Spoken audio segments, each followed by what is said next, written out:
शुक्लांबरधरं विष्णुं शशिवर्णं चतुर्भुजं प्रसन्नवदनं ध्यायेत् सर्वविघ्नोपशान्तयेत्। गुरुर्ब्रह्मा गुरुर्विष्णुः गुरुर्देवो महेश्वरः गुरुः साक्षात् परब्रह्म तस्मै श्रीगुरवे नमः।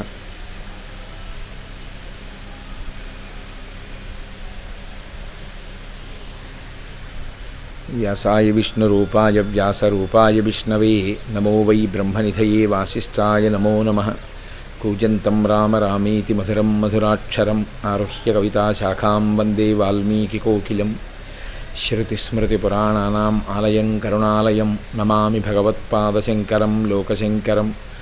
वागर्धाविव सम्पृक्तौ वागर्धप्रतिपत्तये जगतः पितरौ वन्दे पार्वतीपरमेश्वरौ। सुक्तिं समग्रयितुन स्वयमेव लक्ष्मीः श्रीरङ्गराजमहिषीमधुरैः कटाक्षैः।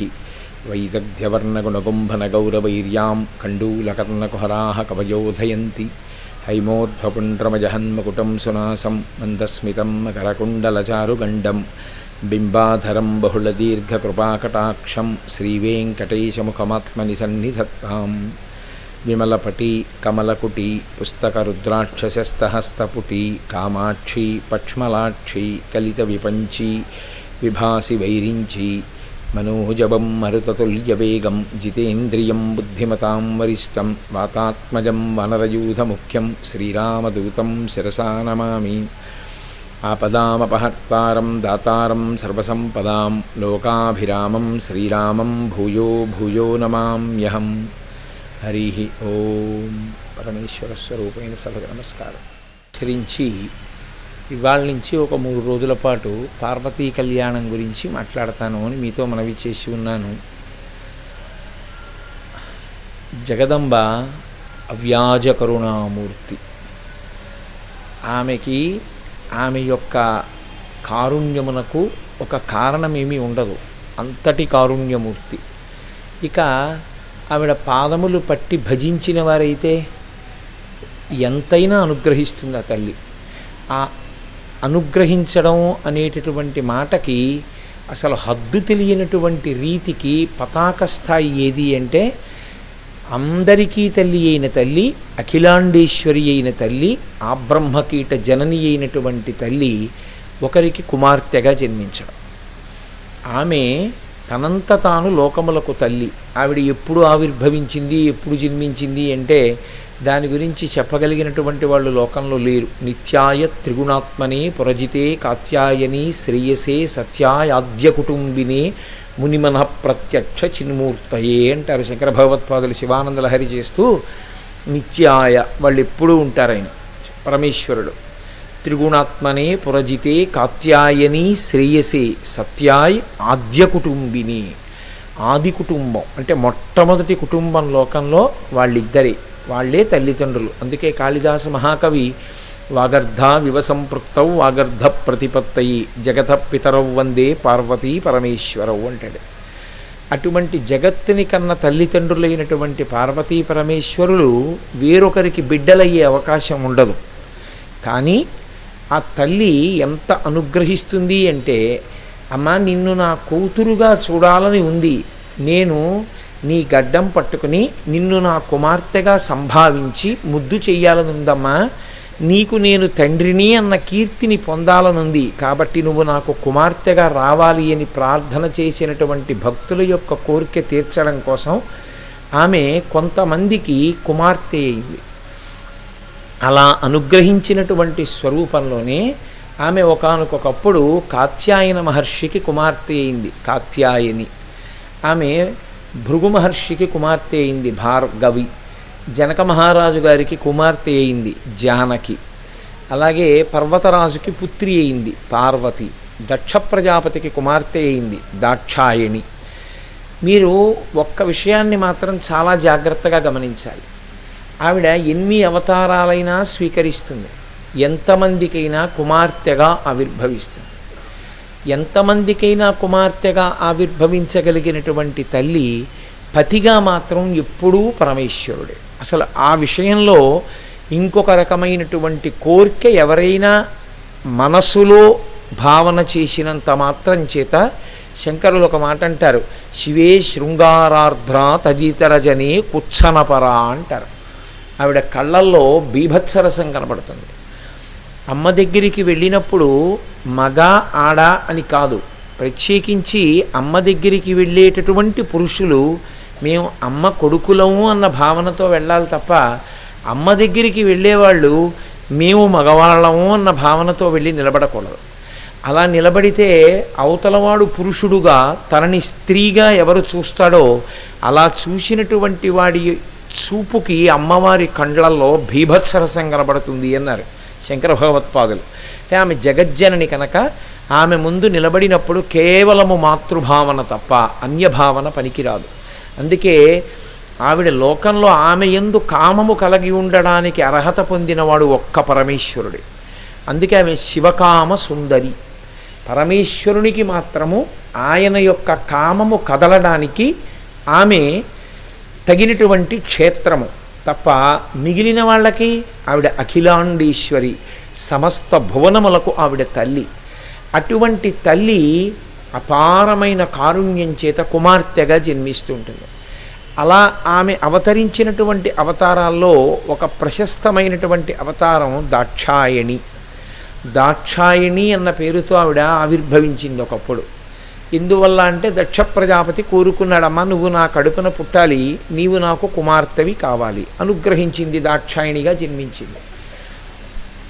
ఇబ్బందల్లా ఎక్కడొచ్చిందంటే అవగాహన రాహిత్యము అయోమయము దేనివల్ల పెరుగుతాయంటే అహంకారం చేత పెరిగిపోతాయి. ఆ అహంకారం అర్థం పర్థం లేని అహంకారం కింద తయారైందనుకోండి, దానివల్ల యుక్తాయుక్త విచక్షణ మరిచిపోయి చిట్ట చివరికి చేటు తెచ్చుకుంటారు. దక్ష ప్రజాపతి అమ్మవారిని తన కుమార్తెగా కావాలి అని కోరుకున్నాడు. ఆమె జన్మించింది, దాక్షాయణి అని పేరుంచుకుంది. ఇప్పుడు జగన్మాత నా కడుపున జన్మించింది అని ఎంతో సంతోషించాలి. ఆమె ఎవరికి కుమార్తెగా జన్మించినా ఆమె మాత్రం పరమశివునికే ఇల్లాలు. అందుకని పరమశివునికి ఇల్లాలైంది. అక్కడి వరకు దక్షుడికి కూడా ఏమీ అభిప్రాయ భేదం లేదు. ఇబ్బందల్లా ఎక్కడొచ్చిందంటే ఇప్పుడో ఒకప్పుడు ఒక గొప్ప సభ జరుగుతోంది. ఆ సభలో బ్రహ్మగారు పరమేశ్వరుడు కూర్చుని ఉన్నారు. వాళ్ళిద్దరూ సభలో పూజనీయులు. దక్ష ప్రజాపతి సభలోకి వచ్చారు.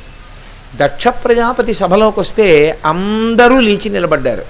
ఒక్క పరమేశ్వరుడు బ్రహ్మగారు నిలబడలేదు. ఎందుకంటే నిలబడకూడదు కనుక. అయినా పరమేశ్వరుడు పార్వతీదేవితో తర్వాత చెప్పాడు, నేను అలా లేచి నిలబడకూడదు, దక్షుడి యొక్క దేహ సంబంధాన్ని దృష్టిలో పెట్టుకుని నిలబడకూడదు. కాబట్టి నేను నమస్కరించాలి అంటే దేన్ని చూసి నమస్కరించాలి? సర్వప్రాణుల యందు నేనే విష్ణువు, విష్ణువే శివుడు కనుక ఆయన యందు విష్ణువుని చూసి నేను నమస్కరించాను లోపల. కానీ నేను లేచి నిలబడకూడదు కనుక నిలబడలేదు. కానీ దక్ష ప్రజాపతి వేరుగా ఆలోచించాడు. ఇది చాలా ఇబ్బందికరమైనటువంటి అయోమయంతో కూడుకున్నటువంటి అవ్యవస్థ. పరమేశ్వరుడు నాకు అల్లుడు, నా కుమార్తెకి భర్త, నేను మామగారిని. కాబట్టి అతనికన్నా నేను గొప్పవాణ్ణి. ఎందుకు? మామగారు అయినందుకు. మామగారు అయ్యేటట్టు అమ్మవారు అవకాశం ఇచ్చిందా? తాను నిజంగా మామగారా పరమశివుడికి? తాను పరమశివుడికి మామగారు కాగలడా? తాను పరమశివుడికి మామగారు కావాలి అంటే నిజంగా ఆదిశక్తి ఆమె కుమార్తె అయి ఉండాలి. ఆదిశక్తి పూర్వజ, అందరికన్నా ముందు పుట్టిన తల్లి. ఆమె ఒకరికి కుమార్తె కాదు, ఈయన అనుగ్రహించడానికి కుమార్తె అయింది. ఈమె కుమార్తె అయింది కాబట్టి అల్లుడైపోతాడు పరమశివుడు. ఎందుకనంటే ఆమెకి భర్త ఎప్పుడూ ఆయనే కాబట్టి ప్రకృతి పురుషుణ్ణి చేరుతుంది కనుక శివుడు అల్లుడయ్యాడు. ఈ సత్యాన్ని మరిచిపోయాడు.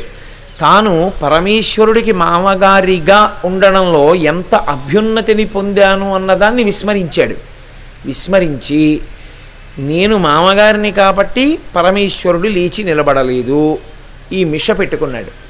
అక్కడి నుంచి ఆ సభలో పరమశివుణ్ణి చాలా ఘోరమైనటువంటి నింద చేశాడు.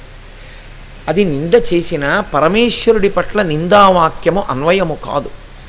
ఎప్పుడైనా అంతే. ఎందుకంటే మీరు పరమేశ్వరుణ్ణి నింద చేద్దామని అనుకున్నారనుకోండి, అసలు పరమేశ్వర ప్రసాదం ఉంటే తప్ప నింద చేయలేరు.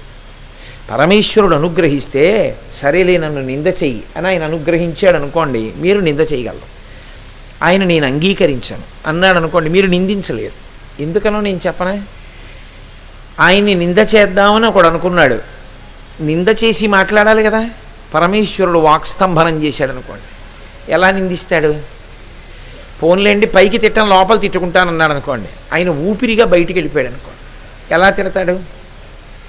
కాబట్టి పరమేశ్వరానుగ్రహంతోనే పరమేశ్వరుణ్ణి నింద చెయ్యాలి. అందుకే భగవంతుడు లేడు అని అన్నాను అనుకోండి, నేను భగవంతుడు అన్న మాట ఓసారి అన్నాను అంటే అలాంటిదోటి ఉందనేనా దాని అర్థం? ఇప్పుడు మైకు లేదు అన్నాను అనుకోండి, మైక్ లాంటి పదార్థం ఒకటి ఉంది అనేనా దాని అర్థం? భగవంతుడు లేడు అని నేను అన్నాను అనుకోండి, భగవంతుడు అన్నదోటి ఉంది అనేనా దాని అర్థం? అందుకే ఒక్క పరమేశ్వరుని యందు నిందావాక్యం అసలు అన్వయం కాదు. ఇప్పుడు నేను పార్వతీ కళ్యాణాన్ని ప్రధాన ఇతివృత్తంగా స్వీకరించవలసి ఉంటుంది కాబట్టి నేను విహంగ వీక్షణం చేస్తున్నాను దక్ష యజ్ఞం గురించి, సతీదేవి యొక్క ఆవిర్భావం గురించి. ఇప్పుడు ఆ తల్లి సతీదేవిగా దాక్షాయణిగా జన్మించి పరమశివునికి ఇల్లాలయ్యింది. దక్ష ప్రజాపతి ఇది తెలుసుకోలేక శివుణ్ణి నింద చేశాడు. శివుణ్ణి నింద చేసినా పరమేశ్వరుడు కిమ్మనలేదు. ఎందుకు మాట్లాడలేదు? మాట్లాడలేక కాదు, నన్ను నింద చేస్తావా నిన్ను నింద చేస్తాను అనలేక కాదు, తన యందు చలనం ఉండదు. ఆయన ఇతరులు వచ్చి ఆగ్రహాన్ని ప్రదర్శించాడనుకోండి, యువతల అయిన దాన్ని పుచ్చుకోలేదనుకోండి, అన్ని వేళలా అది మంచిది కాదు. ఎవరో మంచి కోసం మిమ్మల్ని నిందించారనుకోండి, నువ్వు ఇలా ఉండకూడదు అని మాట్లాడారనుకోండి, నేను స్వీకరించనన్నాను అనుకోండి, మూఢుడు అవుతారు. నిష్కారణ నింద చేశాడు, మీరు పుచ్చుకోలేదు. ఇప్పుడు నింద చేసిన వాడు ఏమవుతాడు? మరీ ఆగ్రహానికి లోనైపోతాడు. కోపం శేషైన పూరయేత్. ఒరే నేను ఇంత నిందిస్తుంటే అసలు ఏమీ ఉలకడు పలకడు. అసలు నిందించినప్పుడు అవతలవాడు బాధపడిపోయాడు అనుకోండి, వాడు కూడా నిందించాడు అనుకోండి, అవతలవాడికి తృప్తిగా ఉంటుంది ఒకసారి, నేను నిందించినందుకు వాడు బాధపడ్డాడని. ఆయన చాలా నవ్వుతూ కూర్చుని వెళ్ళిపోయాడు అనుకోండి, ఇట్లా ఇంత నిందించాను ఏమీ అనలేదు అన్న బాధ ఒకటి ఉంటుంది. అది అన్ని వేళలా కాదు సుమండి నేను చెప్తున్నది. పెద్దలు మీకు ఒక మాట చెప్పారనుకోండి, స్వీకరించి మీరు ఊరుకున్నారనుకోండి, మీరు ఉత్తములని గుర్తు. అప్పుడు అది కేవలముగా స్వీకరించని తత్వం కిందకి రాదు, స్వీకరించాడు. ఓ నా వలన ఈ పొరపాటు ఉంది, నేను దిద్దుకోవాలనుకున్నాడు, అది ఉత్తమ లక్షణం. ఇంచేతనంటే తప్పు చేయని వాడు ఉండడు, చేసిన తప్పుని గుర్తించి నేను దిద్దుకోవాలి అనుకున్నాడు, అంతే. అతను ఉత్తర క్షణంలో మంచి స్థితిలోకి మారిపోయాడు. కాబట్టి ఇక దానికి పూర్వాంగం వదిలిపెట్టేయడమే. కాబట్టి ఆ కోపము అన్వయం అవ్వడము అన్నది రెండు రకాలుగానూ ఉంటుంది. పరమేశ్వరుడు అలా కదిలిపోయేవాడు కాడు. అందుకని ఆయన అసలు దక్ష ప్రజాపతి చేసినటువంటి నిందని స్వీకరించలేదు. అలాగే నవ్వుతూ నించున్నాడు. తెలియదు పాపం అమాయకుడు ఏదో అంటున్నాడు అనుకున్నాడు, ఊరుకున్నాడు. మధ్యలో అసలు వాళ్ళు బాగానే ఉంటారు, అంతేవాసుల మధ్య హడావిడి ఎక్కువగా ఉంటుంది.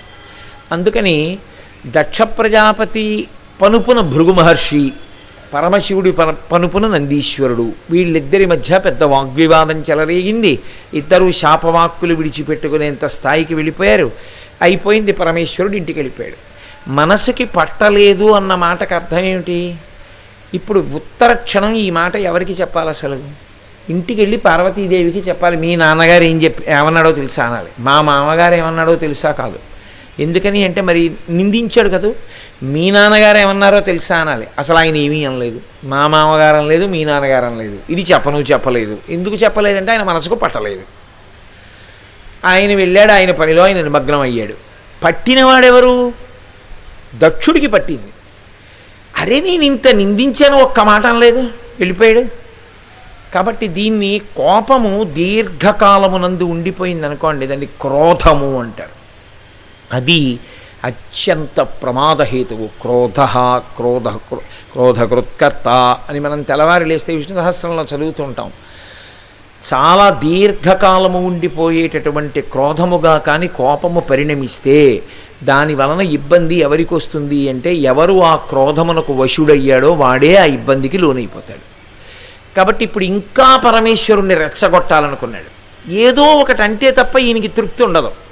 అందుకని నిరీశ్వర యాగం ఒకటి మొదలుపెట్టాడు. నేను అసలు పరమశివునకు హవిస్సు లేని యజ్ఞం ఒకటి చేస్తాను. ఇప్పుడు పరమశివుడికి హవిస్సు ఇవ్వకపోతే ఆయనకు వచ్చిన లోపమేం లేదు.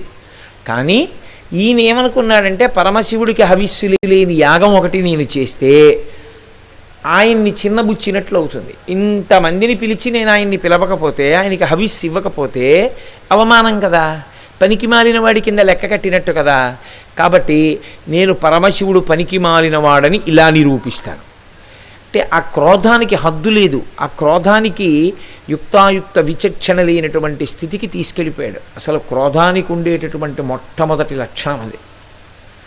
క్రోధం ఏం చేస్తుందంటే మీ సహజమైనటువంటి స్వరూపమేదో దాన్ని మరుగున పెట్టేస్తుంది. అందుకే పెద్దలు ఏం చేస్తారంటే కోపాన్ని సాధనంగా తీసుకుంటారు. అది చాలా చాలా గొప్ప విషయం. లోకంలో అది ఎంతో సాధన చేస్తే తప్ప రాదు. నేనిప్పుడు కోప్పడితే వ్యవస్థని చక్కబెట్టగలుగుతాను అనుకున్నాడు అనుకోండి, ఆయన ఏం చేస్తాడంటే అప్పుడు కోపాన్ని తెచ్చిపెట్టుకుంటాడు. తెచ్చిపెట్టిన కోపం వచ్చేసిన వాడు ఎలా ఉంటాడో అలా కళ్ళు పెద్దవి చేసి అలా వ్యగ్రతతో మాట్లాడతాడు. కానీ ఒక్క పుల్లు మాట ఆయన నోటి వెంట రాదు. మాట్లాడి హరిహి ఓం వదిలిపెట్టేస్తాడు. వదిలిపెట్టేసి మళ్ళీ తాను ఏ విషయంలో ఉండాలో ఆ విషయంలోకి వెళ్ళిపోతాడు. అంటే అది ఎలాంటిదంటే ఏదో పుస్తకం రాసుకుంటున్నాడు, ఓ పెన్ను తీసుకుని ఆ పెన్ను పెట్టి రాసుకుని అయిపోయిన తర్వాత ఆ పెన్నుకు మూత పెట్టి పక్కన పెట్టేయడం ఎటువంటిదో కోపాన్ని కూడా ఒక సాధనంగా స్వీకరిస్తారు పెద్దలు. రామచంద్రమూర్తి అంతటి వారు అలా స్వీకరించారు. సాధారణంగా లోకంలో అందరం ఏం చేస్తామంటే కోపమునకు వశపడిపోతాం. అది మనని వశం చేసుకుంటుంది. వశం చేసుకోవడానికి ఎక్కడి నుంచో బయట నుంచి రాదది. అదును కోసం ఎదురు చూస్తూ ఇక్కడే కూర్చుంటుంది. అందుకే శంకరుల్లో ఎవరు చెప్పగలరు? శంకరులు అంటారు, కామక్రోధశ్చ లోభశ్చ దేహే తిష్టంతి తస్కరాహ, అది జ్ఞానరత్నాపహారాయ తస్మాత్ జాగ్రత్త జాగ్రత్త. ఎప్పుడూ జాగ్రత్తగా ఉండు, ఇక్కడే కూర్చుంటాయి. కామము, క్రోధము, లోభము అనేటటువంటి దొంగలు ఇక్కడ ఉంటారు. వాళ్ళు ఏం చేస్తుంటారంటే జ్ఞానరత్నాపహారాయ, ఇదిగో నేను ఈ స్థాయికి పర్వాలేదు సాధనతో ఎదిగాను అన్న నిన్ను భ్రష్టుణ్ణి చేసి ఒక వెకిలి నవ్వు నవ్వుతుంది. చూసావా ఎలా పడగొట్టేశానో అని. క్రోధమునకు వశుడైపోయాడా తన సహజ స్వరూపం ఏమిటో మర్చిపోతాడు. అనరాని మాటలు అంటాడు. తనని తాను అగౌరవమైనటువంటి స్థితికి దిగజార్చుకుంటాడు. అందుకే క్రోధమునకు వశమైనటువంటి వాడు చిట్ట చివరికి దేనికి వెళ్ళిపోతాడు అంటే తనని తాను చంపుకునే స్థితికి వెళ్ళిపోతాడు. అందుకే తన కోపమే తన శత్రువు, తన శాంతమే తనకు రక్షదయ చుట్టంబౌ, తన సంతోషమే స్వర్గము అని మనకి చిన్నతనంలోనే పద్యం నేర్పుతారు. తన కోపమే తన శత్రువు, కోపము తనకి శత్రువు. ఒక్కొక్కసారి క్రోధమునకు వశుడైన వాడు చేసేటటువంటి పని ఎన్ని జన్మలెత్తనివ్వండి ఇక పైకి రాలేడు. వాల్మీకి మహర్షి శ్రీరామాయణం సుందరకాండలో మాట అంటారు, క్రుద్ధ పాపం నకుర్యాత్క క్రుద్ధో హన్యాద్గురునపి అంటారు. క్రోధమునకు వశుడైనటువంటి వాడు ఏది చెయ్యడు, చిట్ట చివరికి గురువుగారిని కూడా చంపేస్తాడు. దాని వలన ఎంత భయంకరమైన పాపమును పొందుతాడో, ఎన్ని జన్మలు ఎత్తవలసి ఉంటుందో ఆయనకి ఏమీ దాని గురించినటువంటి స్పృహ ఉండదు. ఆ క్రోధము అటువంటి స్థితిని కల్పిస్తుంది. అందుకని దక్ష ప్రజాపతి నిరీశ్వర యాగం చేస్తానన్నాడు. పట్టించుకున్నవాడైతే ఆయనకి కోపం వస్తుంది పరమశివుడికి. ఇప్పుడు ఆయనకి కోపం వచ్చేసింది అనుకోండి, దక్ష ప్రజాపతే కాదు పాడైపోయింది, పరమశివుడు కూడా పాడైపోయిన వాడు అవుతాడు. ఆయన అలాగే ఉన్నాడు. ఇప్పుడు కథ ఒక విచిత్రమైన స్థితికి చేరింది. ఇది మొట్టమొదట వ్యక్తి తప్పు, తర్వాత ఏమైపోయిందంటే సామాజికమైనటువంటి తప్పుగా మారిపోయింది. మొట్టమొదట దక్షుడు ఒక్కడిదే తప్పు క్రోధం చేత, తరువాత దానికి వశుడవడం నందీశ్వరుడి తప్పు, తర్వాత వశుడవడం భృగువు తప్పు. ఇప్పుడు అది మూడు లోకముల తప్పుగా మారింది. ఎందుచేత ఆ యాగం అటువంటిది అన్నప్పుడు వెళ్లకుండా ఎవరుండాలి? ఎవ్వరూ వెళ్ళకూడదు. కానీ దక్ష ప్రజాపతి అంతటి వాడు పిలిచాడు, వెళ్ళకపోతే బాగుంటుందా, మనని శపిస్తాడేమో. అందులో క్రోధంతో చేసే వాటిలో ఎలా ఉంటుందంటే నేను పిలిచినప్పుడు వచ్చినవాడు నా వైపు, రానివాడు అవతలవాడి వైపు. కాబట్టి అంట కలిపి ఏం శపిస్తాడో వెళ్ళిపోతే గొడవ వదిలిపోతుందిగా. పరమేశ్వరుడి విషయంలో మరి ఆయన మహానుభావుడు, ఆయనకేం అలాంటి కోపతాపాలు ఉండవు. కాబట్టి యాగానికి వెళ్ళిపోతేనే మంచిది, అందరూ వెళ్ళిపోతున్నారు. ఇప్పుడు మరి ఎవరు దిద్దాలి దీన్ని? దక్షయజ్ఞాన్ని దాక్షాయణి అవతారము యొక్క ప్రశస్తి దాక్షాయణిగా తల్లి 2 సందేశములను లోకానికి ఇచ్చింది. అథవా ఇప్పుడు అమలులో లేదు కానీ కాబట్టి నేను దాన్ని కలపట్లేదు, 3గా ఆవిడ సంకేతించింది. కానీ ఇవాళ ఉన్న పరిస్థితుల్లో నేను దాన్ని 2కే పరిమితం చెయ్యగలను. ఎందుకంటే నేను చట్టానికి లోబడవలసిన అవసరం ఉన్నవాడినే కాబట్టి ఒక పౌరుడిగా. ఆ తల్లి ఇప్పుడు దిద్దాలి దీన్ని. ఎందుకు దిద్దుతుంది అంటే యజుర్వేదం ఒక మాట చెప్పింది, శివా విశ్వాహ భేషజీ శివా రుద్రస్య భేషజీ అంది. భేషజీ స్త్రీవాక్యం, స్త్రీలింగం. ఆమె భేషజీ అంటే ఓషధి, ఆమె మందు లాంటిది. ఎవరికి? విశ్వస్య, ఈ విశ్వమునకంతటికీ కూడా ఆవిడ మందు వేస్తుంటుంది. మందు ఎప్పుడు వేసుకుంటారు? అంతా సక్రమంగా పనిచేస్తోంది అనుకోండి, మందు ఎందుకు? ఎక్కడో తేడా వచ్చిందనుకోండి, అప్పుడే కదా మందు వేసుకుంటాం. ఎక్కడ దోషం వచ్చిందో దోషాన్ని దిద్దాలి, దిద్దడానికి ఓషధిని స్వీకరిస్తారు. ఆవిడ ఎవరంటోందంటే వేదం శివ, శివ అంటే పార్వతీదేవి, శివ అంటే శివుడు. శివా విశ్వాహ భేషజీ, ఆమె విశ్వమునకంతటికీ కూడా ఓషధి. శివా రుద్రస్య భేషజీ, ఆమె రుద్రునకు కూడా ఓషధి.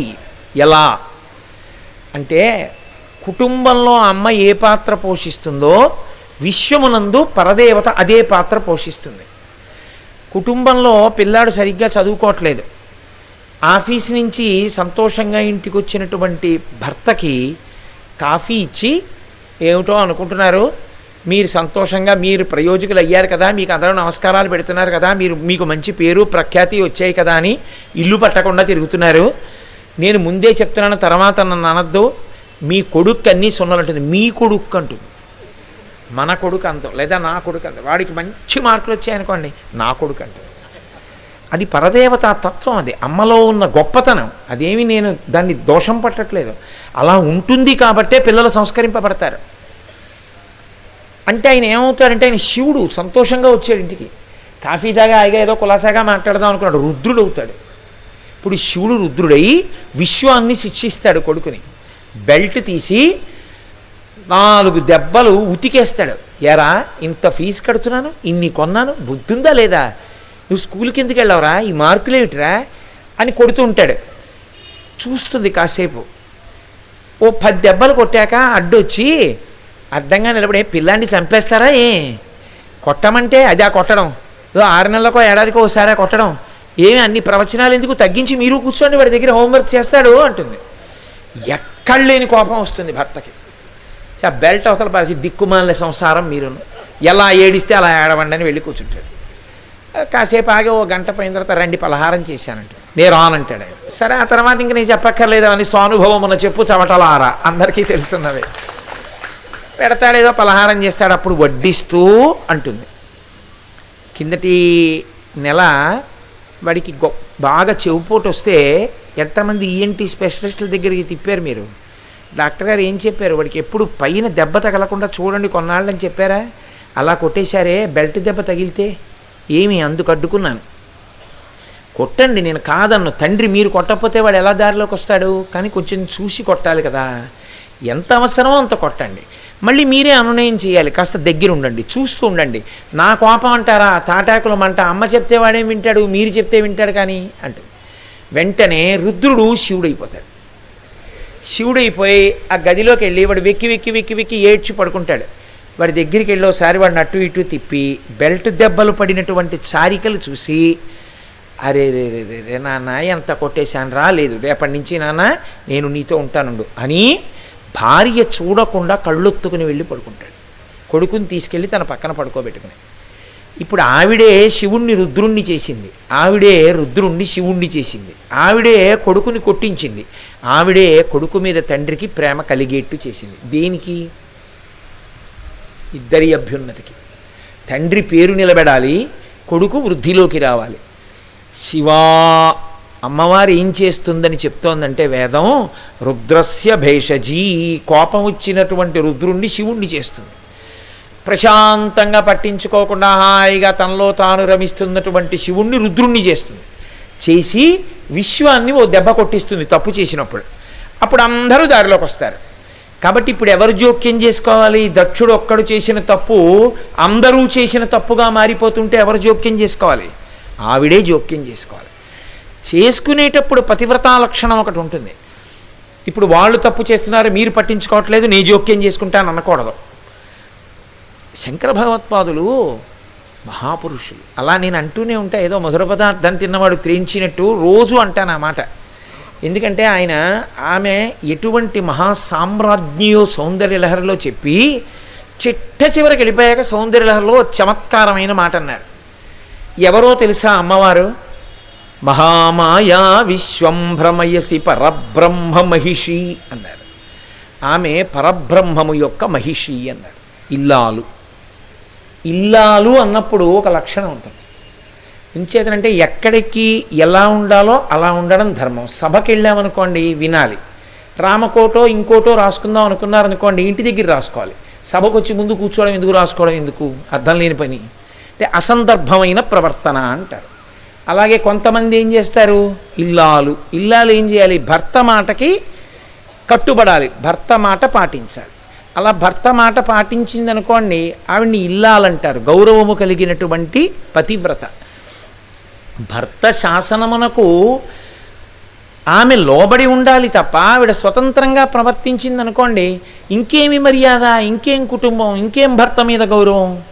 అసలు స్త్రీకి ఉండవలసిన మొట్టమొదటి లక్షణం ఏమిటంటే భర్త శాసనమును ఔదలదాల్చినదై ఉండాలి, భర్త మాటకి గౌరవం ఇచ్చేదై ఉండాలి. అది స్త్రీ ధర్మం.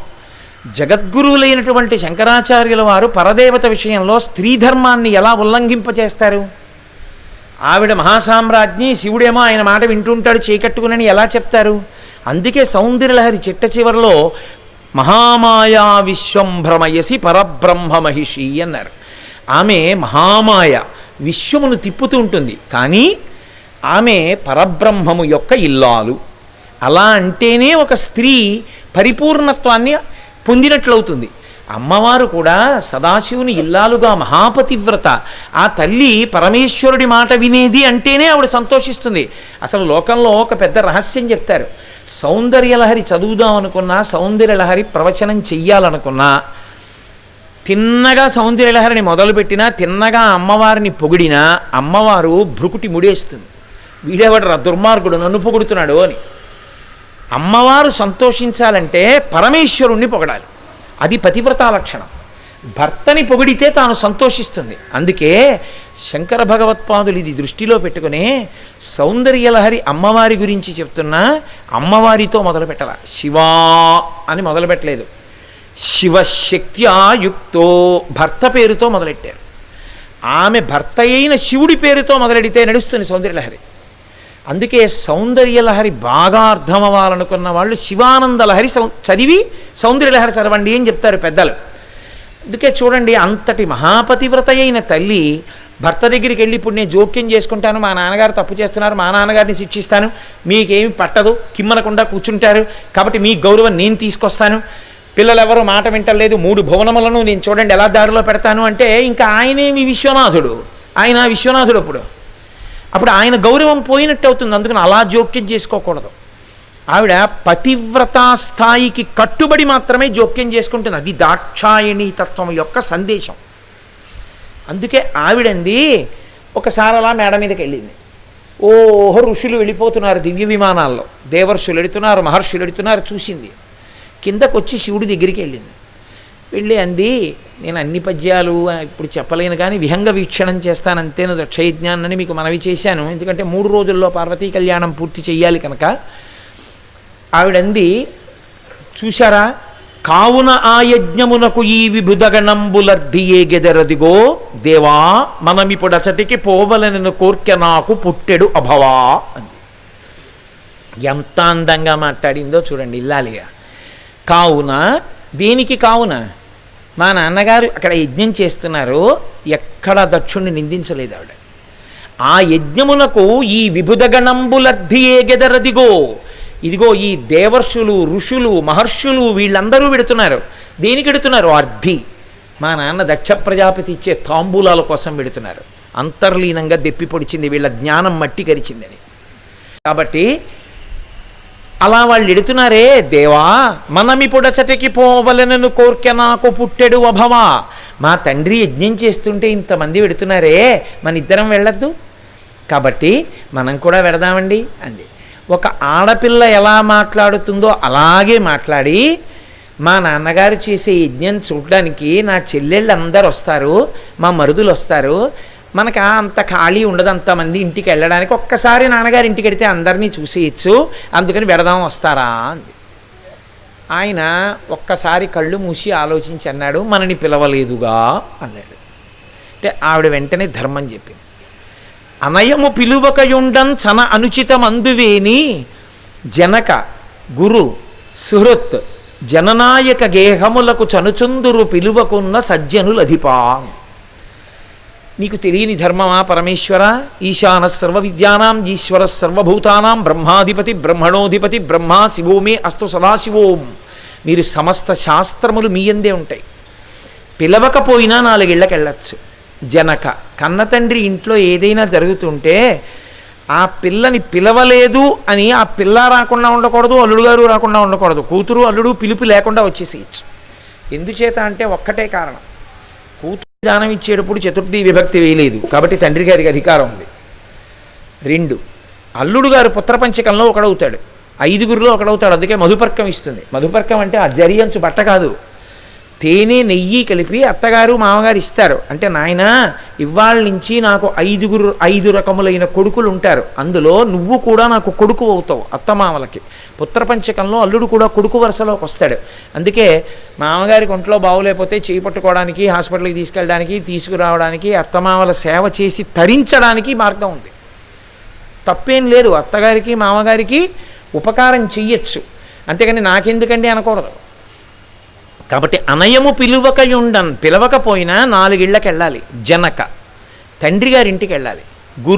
గురువుగారి ఇంట్లో ఏదైనా ఉత్సవం జరుగుతుంటే మా గురువుగారు మమ్మల్ని పిలవలేదనకూడదు, వెళ్ళిపోవాలి.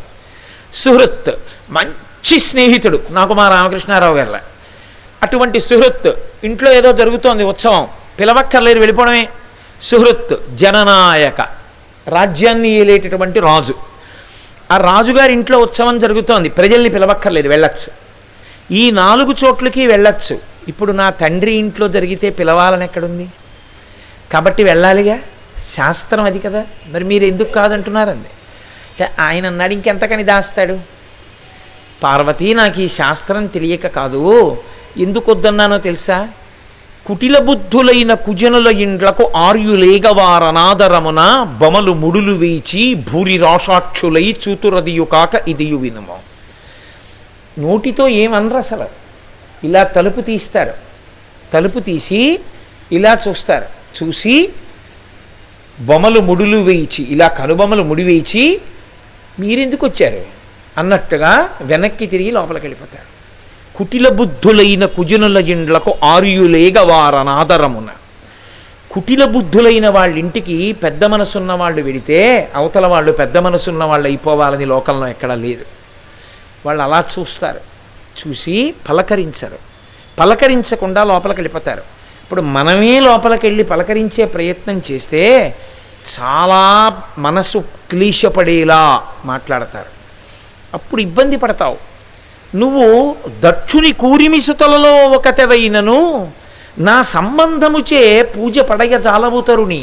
ఒకప్పుడు మీ నాన్నే నాకు ఇచ్చాడు, కానీ ఇప్పుడు మీ నాన్నకి నేనంటే కోపం.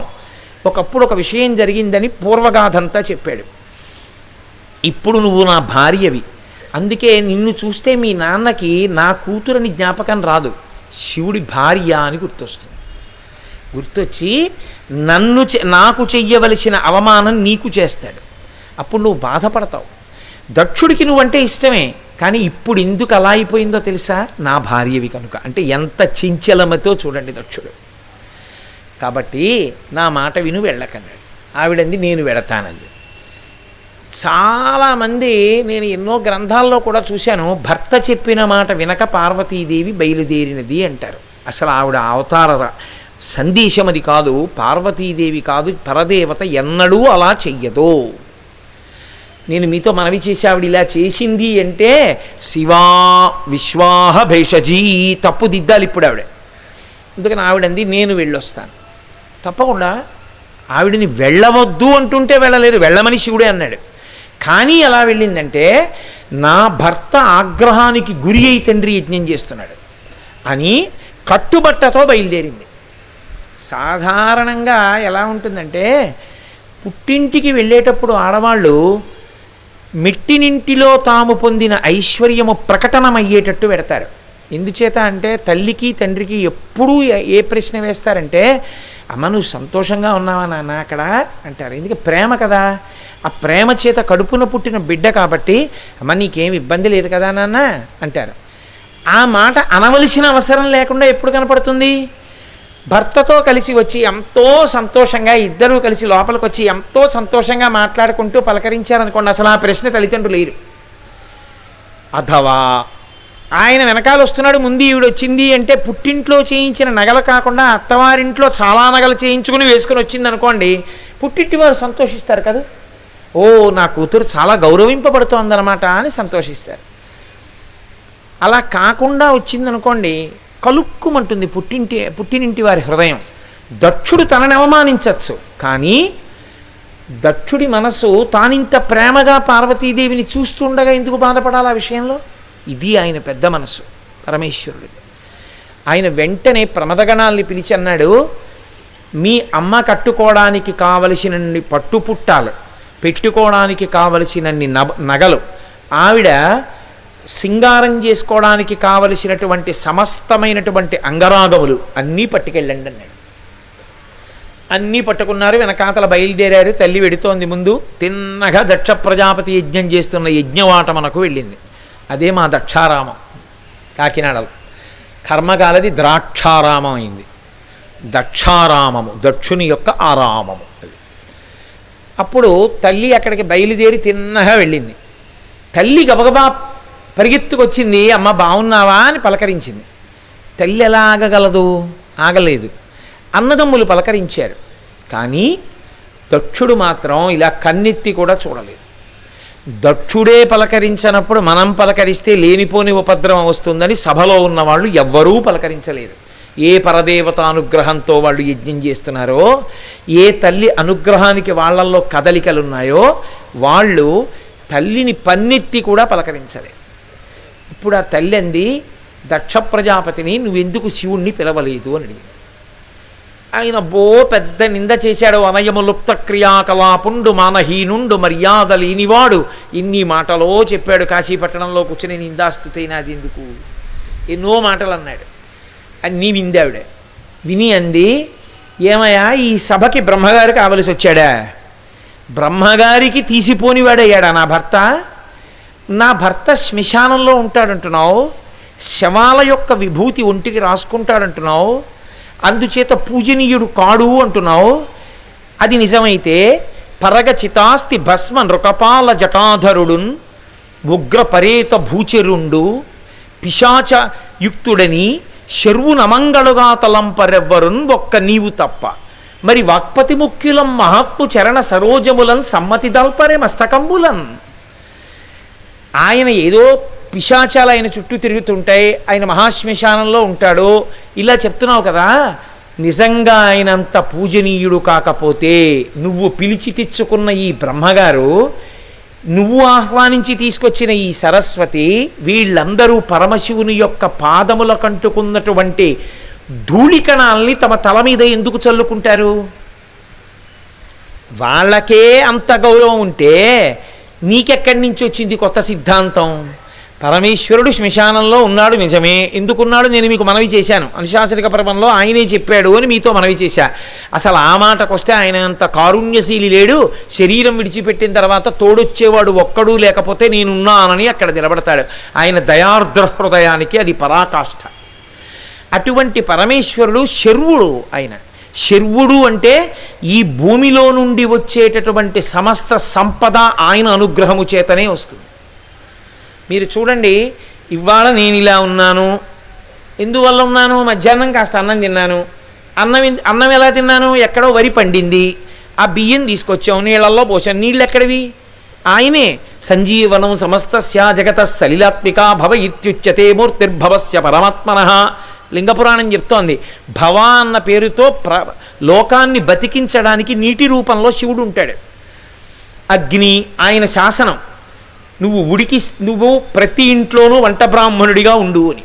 అందుకని అగ్నిహోత్రుడు ఉడికిస్తున్నాడు. అగ్నిహోత్రుడు ఉడికిస్తే నీటి రూపంలో ఆయనే ఉండి భూమిలోంచి వరి పండేటట్టుగా చేసి అన్నం ఇచ్చి తినేటట్టు చేసి అన్నపూర్ణమ్మ అది సప్తధాతువుల్లో కలిసేటట్టు చేస్తే సాయంకాలం నేను ఉపన్యాసం చెప్పాను. లేకపోతే ఉపన్యాసం ఎక్కడ, నీరసం వచ్చి ఎక్కడ పడున్నాను, ఏ గదిలోనూ.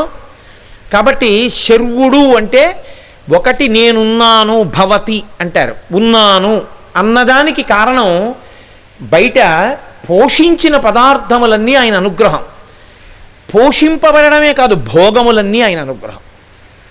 నేను కారులో ఎక్కడికో వెళ్ళాను, విశ్వనాథ మందిరానికి. కారు తయారు చేసేటటువంటి ఇనుము ఎక్కడిది? భూమిలోంచి వచ్చింది, ఇనప ఖనిజం. ఆ కారులో పోయడానికి కావలసిన పెట్రోల్ ఎక్కడిది? భూమిలోంచి వచ్చింది. ఇప్పుడు ఆ పెట్రోలు ఇనుము కలిస్తే కదూ కారు అయింది. ఆ రెండూ భూమిలోంచి వచ్చాయి. అంటే భోగములన్నీ భూమిలోంచే వచ్చాయి.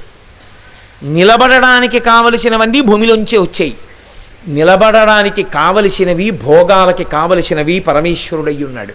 నువ్వు చేసే యజ్ఞం, అందులోని సృక్కు, అందులో వాడుతున్నటువంటి స్రవం, రుద్రంలో అభిషేక మంత్రాల్లో చెప్తారు స్వామి గురించి, ఇవన్నీ పరమశివస్వరూపాలే అని. ఆ యజ్ఞశాల, నీ బతుకు, నువ్వు ఉన్నానండం, నువ్వు మాట్లాడడం, నువ్వు తినడం, నువ్వు ఇస్తున్న హవిస్సు, ఇవన్నీ శివుడు. శివుడు వద్దండం ఏమిట్రా? శివుడు లేకుండా అసలు యజ్ఞం ఉంటుందా?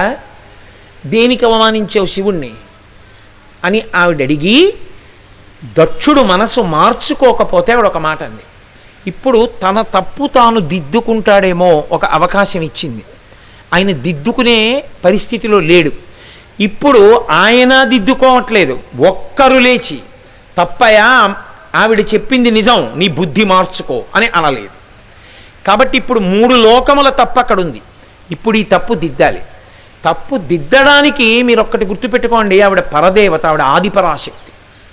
ఆవిడే తలుచుకుందనుకోండి, ఆవిడకి ఒక్క క్షణం పట్టదు యజ్ఞాన్ని ధ్వంసం చేయడం. కానీ ఒక కన్న కుమార్తెగా, వేరొకరి భార్యగా, ఆ ఇంటికి పుట్టింటికి వచ్చిన ఆడపిల్లగా దక్షయజ్ఞ ధ్వంసం ఆవిడ చెయ్యదు. ఎందుకంటే ఎక్కడెక్కడ ఇటువంటిది ఉంటుందో అక్కడక్కడ ఆవిడ సాక్షి మాత్రమే. మహాప్రళయతాండవ సాక్షిణి. ఆవిడ కన్న తల్లి, చంపలేదు. ధర్మరక్షణార్థం రాక్షస సంహారం చేస్తుంది. అంటే వాడు అందులో ఉంటే ఇంకా పాడైపోతున్నాడని విడిపిస్తుంది కారుణ్యంతో. ఇప్పుడు ఆవిడే చంపేస్తే అర్థం లేదు, కానీ 3 భువనములకు పాఠం చెప్పాలి. అందుకని ఆవిడంది, నరుడు అజ్ఞానమునన్ భుజించిన జుగుప్సంబైన యన్నంబు సయ్యన వెళ్ళించి పవిత్రుడైన గతి, దుష్టాత్ముండవై ఈశ్వరున్ అఘను నిందించిన నీ తనూభవ అనంగా ఓర్వ. ఈ శరీరమున్ విడిచి భాస్వచ్యుద్ధి ప్రాపించదన్ అంది. నరుడు అన్నం తిన్నాడు, ఏదో పప్పన్నమో కూరన్నమో పులుసన్నమో తిన్నాడు, బాగా రుచిగా ఉంది కదా అని. తీరా కడుపు నిండా తినేసిన తర్వాత అడుగున ఇంకా బాగుంది, కొంచెం ఏమైనా ఉంటే కాస్త నంచుకోవడానికి వేసుకుందామని పెరుగు అన్నంలో వేద్దామని గరిటెతో ఇలా అన్నాడు. చచ్చిపోయిన బల్లి పైకొచ్చింది. అయ్యో, ఇంత రుచిగా ఉన్న పులుసన్నం నేను తిన్నానని కడుపులో ఉంచుకుంటాడా? వేలు పెట్టి కక్కేస్తాడా? తాను ఎంతో బాగుందని తిన్నన్నమైనా అది తిన్న అన్నం మంచన్నం కాదని తెలుసుకున్న ఉత్తర క్షణంలో నరుడు తన నోట తన వేలు పెట్టి తన కడుపులోది తాను కక్కినట్టు, నరుడు అజ్ఞానమునన్ భుజించిన జుగుప్సంబైన యన్నంబు సయ్యన వెళ్ళించి పవిత్రుడైన గతి, పనికి మాలిన వాడవై ఈశ్వరున్ అఘను నిందించిన నీ తనూభవ అనంగా ఓర్వా. ఇక నీ కూతుర్ని అన్న పేరుతో ఈ శరీరంతో బయట తిరగను. ఇలా తిరిగితే దాక్షాయిణి అంటారు నన్ను. ఇక నీ కూతురు అనిపించుకోవడం నాకు ఇష్టం లేదు. ఎందుకని అంటే, ఒకనాడు నిన్ను అనుగ్రహించి నీకు కుమార్తెగా వచ్చా. నీ కుమార్తెగా ఉండడం ఇష్టం లేకే ఆ అవతారాన్ని చాలించానని లోకానికి తెలియాలి. అందుకే నేను ఈ అవతారాన్ని చాలించేస్తున్నాను అని వెంటనే ఆవిడ యోగాగ్నిని రగల్కొల్పి అందులో భాస్వచ్యుద్ధి ప్రాపించదన్ అని ఆ అగ్నిహోత్రంలో దుముకి వెంటనే శరీరాన్ని విడిచిపెట్టేసింది. అందుకు నావిండి సతీదేవి అన్నారు, మహాపాతివ్రత్యమున్న తల్లి. ఆవిడ భర్త నిందని కూడా ఆమె అంగీకరించలేదు. ఇప్పుడు ఆవిడ శరీరాన్ని విడిచిపెట్టేస్తూ చిట్ట చివరి సందేశాన్ని ఇచ్చింది లోకానికి. మనం చూడండి, ఓ మాట అంటుంటాం, మరణవాంగ్మూలము అని. చనిపోయే ముందు ఒక వ్యక్తి ఒక మాట చెప్పాడనుకోండి, ఇంకా అది సత్యము అనే నమ్ముతుంది న్యాయస్థానం. అలాగే సతీదేవిగా అవతారాన్ని చాలించేస్తూ ఆవిడ ఒక సందేశాన్ని దక్షుణ్ణి అడ్డుపెట్టి లోకానికి చెప్పి వెళ్ళిపోయింది. భవోనహోద్వేష్టి శివం శివేతరహ. ఓరి పిచ్చాడా, శివుణ్ణి ద్వేషించి, శివుణ్ణి నిందించి, శివుణ్ణి విమర్శించి, శివుణ్ణి దూరం చేసి, శివుణ్ణి కాదని నువ్వు ఏ పని మొదలుపెట్టినా అది శివము కాదు, మంగళప్రదము కాదు. అది అశుభంగా, అమంగళకరంగా, భయంకరంగా, బీభత్సంగా ఆగిపోతుంది. నువ్వు ఇవాళ శివనిందతో మొదలుపెట్టావు కాబట్టి నీ పని పూర్తి కాదు అని చెప్పి ఆవిడ అవతారాన్ని విడిచిపెట్టింది. ఇది ఆనాటి నుండి ఈనాటికి ఏనాటికి అమ్మవారి యొక్క సందేశం. భవోనహోద్వేష్టి శివం శివేతరహ. శివుణ్ణి నింద చేసిన వాడు శివమును అనగా శుభమును పొందలేడు. ఇప్పుడు ఆవిడ శరీరాన్ని విడిచిపెట్టేసింది అన్న వార్త ప్రమదగణాలు వెంటనే వాళ్ళ కోపం వస్తుంది కదండి, మరి అమ్మవారి శరీరం విడిచిపెట్టింది. ఆ దక్షుడి మీదకి వెళ్ళారు. భృగువుది అదో విచిత్రమైన జీవితం. ఆయనకి శివద్వేషం. అందుకని ఆయన పార్వతీదేవి అమ్మవారు దాక్షాయణి శరీరాన్ని విడిచిపెట్టింది, శివుడు అవమానింపబడ్డాడని ఆ ప్రమథగణాలు దక్షుణ్ణి ఏమీ చెయ్యలేకుండా కృత్యల్ని సృష్టించాడు. యజ్ఞంలోంచి సృష్టించి వాళ్ళని పారద్రోలేడు. ఇప్పుడు వాళ్ళు బాధపడుతూ ఏడుస్తూ కైలాసానికి వెళ్ళారు. పరమశాంతంగా కూర్చునున్నాడు పరమేశ్వరుడు. ఏమిరా ఎందుకు ఏడుస్తున్నారన్నాడు. అమ్మగారు శరీరం విడిచిపెట్టిందండి అన్నాడు. ఎందుకు విడిచిపెట్టిందిరా అన్నాడు. దక్షుడు నింద చేశాడండి మిమ్మల్ని, తట్టుకోలేక ఆవిడ శరీరం విడిచిపెట్టింది. మరి మీరేం చేశారన్నాడు కళ్ళు పెద్దవి చేసి.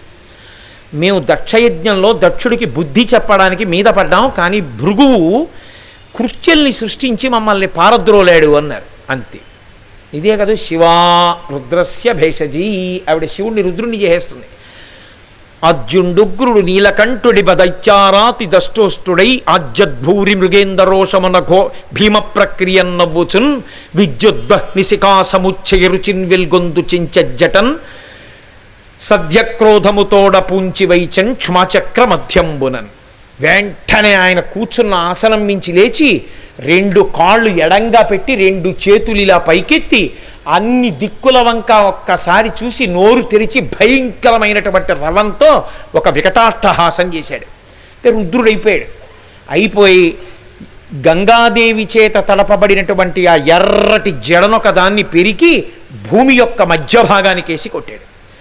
కొట్టేటప్పటికి అందులోంచి ఆకాశాన్ని ఉరుసుకుంటూ పైకి వెళ్ళిపోయినటువంటి ఒక రూపం ఒకటి పైకి లేచింది.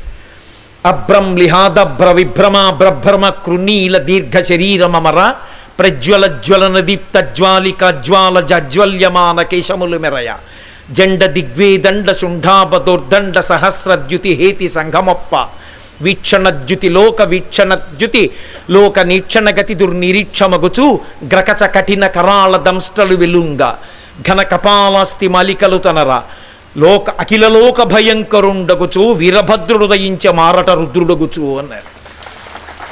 అసలు ఆ పద్యమే అలా ఉంటుంది. అసలు ఆ పద్యాన్ని చదవడమే కష్టం. అంత భయంకరమైనటువంటి అటువంటి జటిలమైన పదాల సమాహారం. అంటే ఆ వచ్చిన రూపం అటువంటిది. అభ్రం లిహాదభ్ర విభ్రమ బ్రభ్రమ కృనీల దీర్ఘ శరీరమర. పెద్ద శరీరం, దాని మీద వెంట్రుకలు దీపాలు పెట్టినట్టుగా అగ్నిహోత్రం తల మీద మండుతుంటే ఎలా ఉంటుందో అలా లేచి నిలబడ్డాయి. ఏనుగుల యొక్క తొండాలా అన్నట్టుగా గుండ్రంగా ఉన్నటువంటి 1000 భుజాలు, ఆ 1000 చేతులలో 1000 ఆయుధాలు పట్టుకున్నాడు. ఇదే అంటుంది కవచం.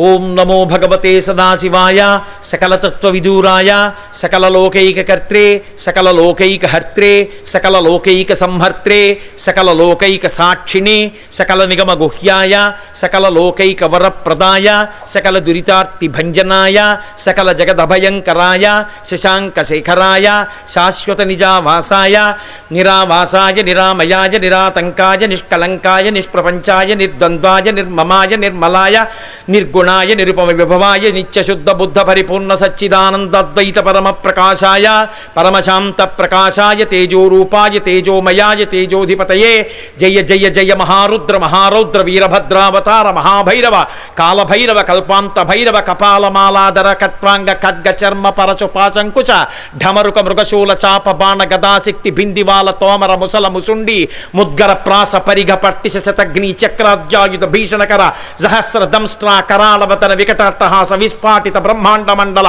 నాగేంద్రహార నాగేంద్ర వలయ నాగేంద్ర చర్మ ధర మృడ మృత్యుంజయ త్రయంబక సదాశివ అని ఆ స్తోత్రం చేస్తుంది ఆ శివకవచం. అలా అన్ని బాహువులతో ఒక్కసారి అన్ని ఆయుధాలతో పైకి లేచాడు. ఆయనే వీరభద్రుడు. ఆయన లేచి అడుగులు వేస్తుంటే భూమి అంతా కంపించిపోయింది. అనగుడు రుద్రుచేరి ముదమార ప్రదక్షిణమాచరించి ఒక్కసారి లేచి తండ్రికి ప్రదక్షిణం చేసి నేల మీద పడి నమస్కరించి నించున్నాడు.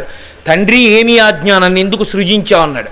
దక్షయజ్ఞాన్ని ధ్వంసం చెయ్యి, మర్యాద తప్పిన యజ్ఞం ఆ యజ్ఞం, వెళ్ళి దాన్ని ధ్వంసం చెయ్యి అన్నాడు. అంతే బయలుదేరాడు మహానుభావుడు. ఆయన వస్తుంటేనే ఆయన వెనకాతల నవదుర్గలు వెళ్ళారు. వీరభద్రావతారం ఆవిర్భవించినటువంటి విషయాన్ని ఒక్కసారి స్మరించినా విన్నా ఉత్తర క్షణంలో సంకటం ఎగిరిపోతుంది. చీకట్లో భయంలో వెడుతున్నప్పుడు ఎప్పుడైనా భయం వేస్తే వీరభద్రావతారాన్ని కానీ స్మరిస్తే ఉత్తర క్షణంలో సంకటాలన్నీ ఎగిరిపోతాయి. అంతటి మహానుభావుడు. అక్కడే మునిమండలి అని మా కాకినాడ దగ్గర ఉన్నటువంటి గ్రామంలో ఇప్పుడు మురమళ్ళ అంటారు. అక్కడికి వచ్చి మహానుభావుడు ఆ దక్షయజ్ఞాన్ని అంతటినీ కూడా ధ్వంసం చేశాడు. కనపడిన వాళ్ళందరినీ పడగొట్టాడు.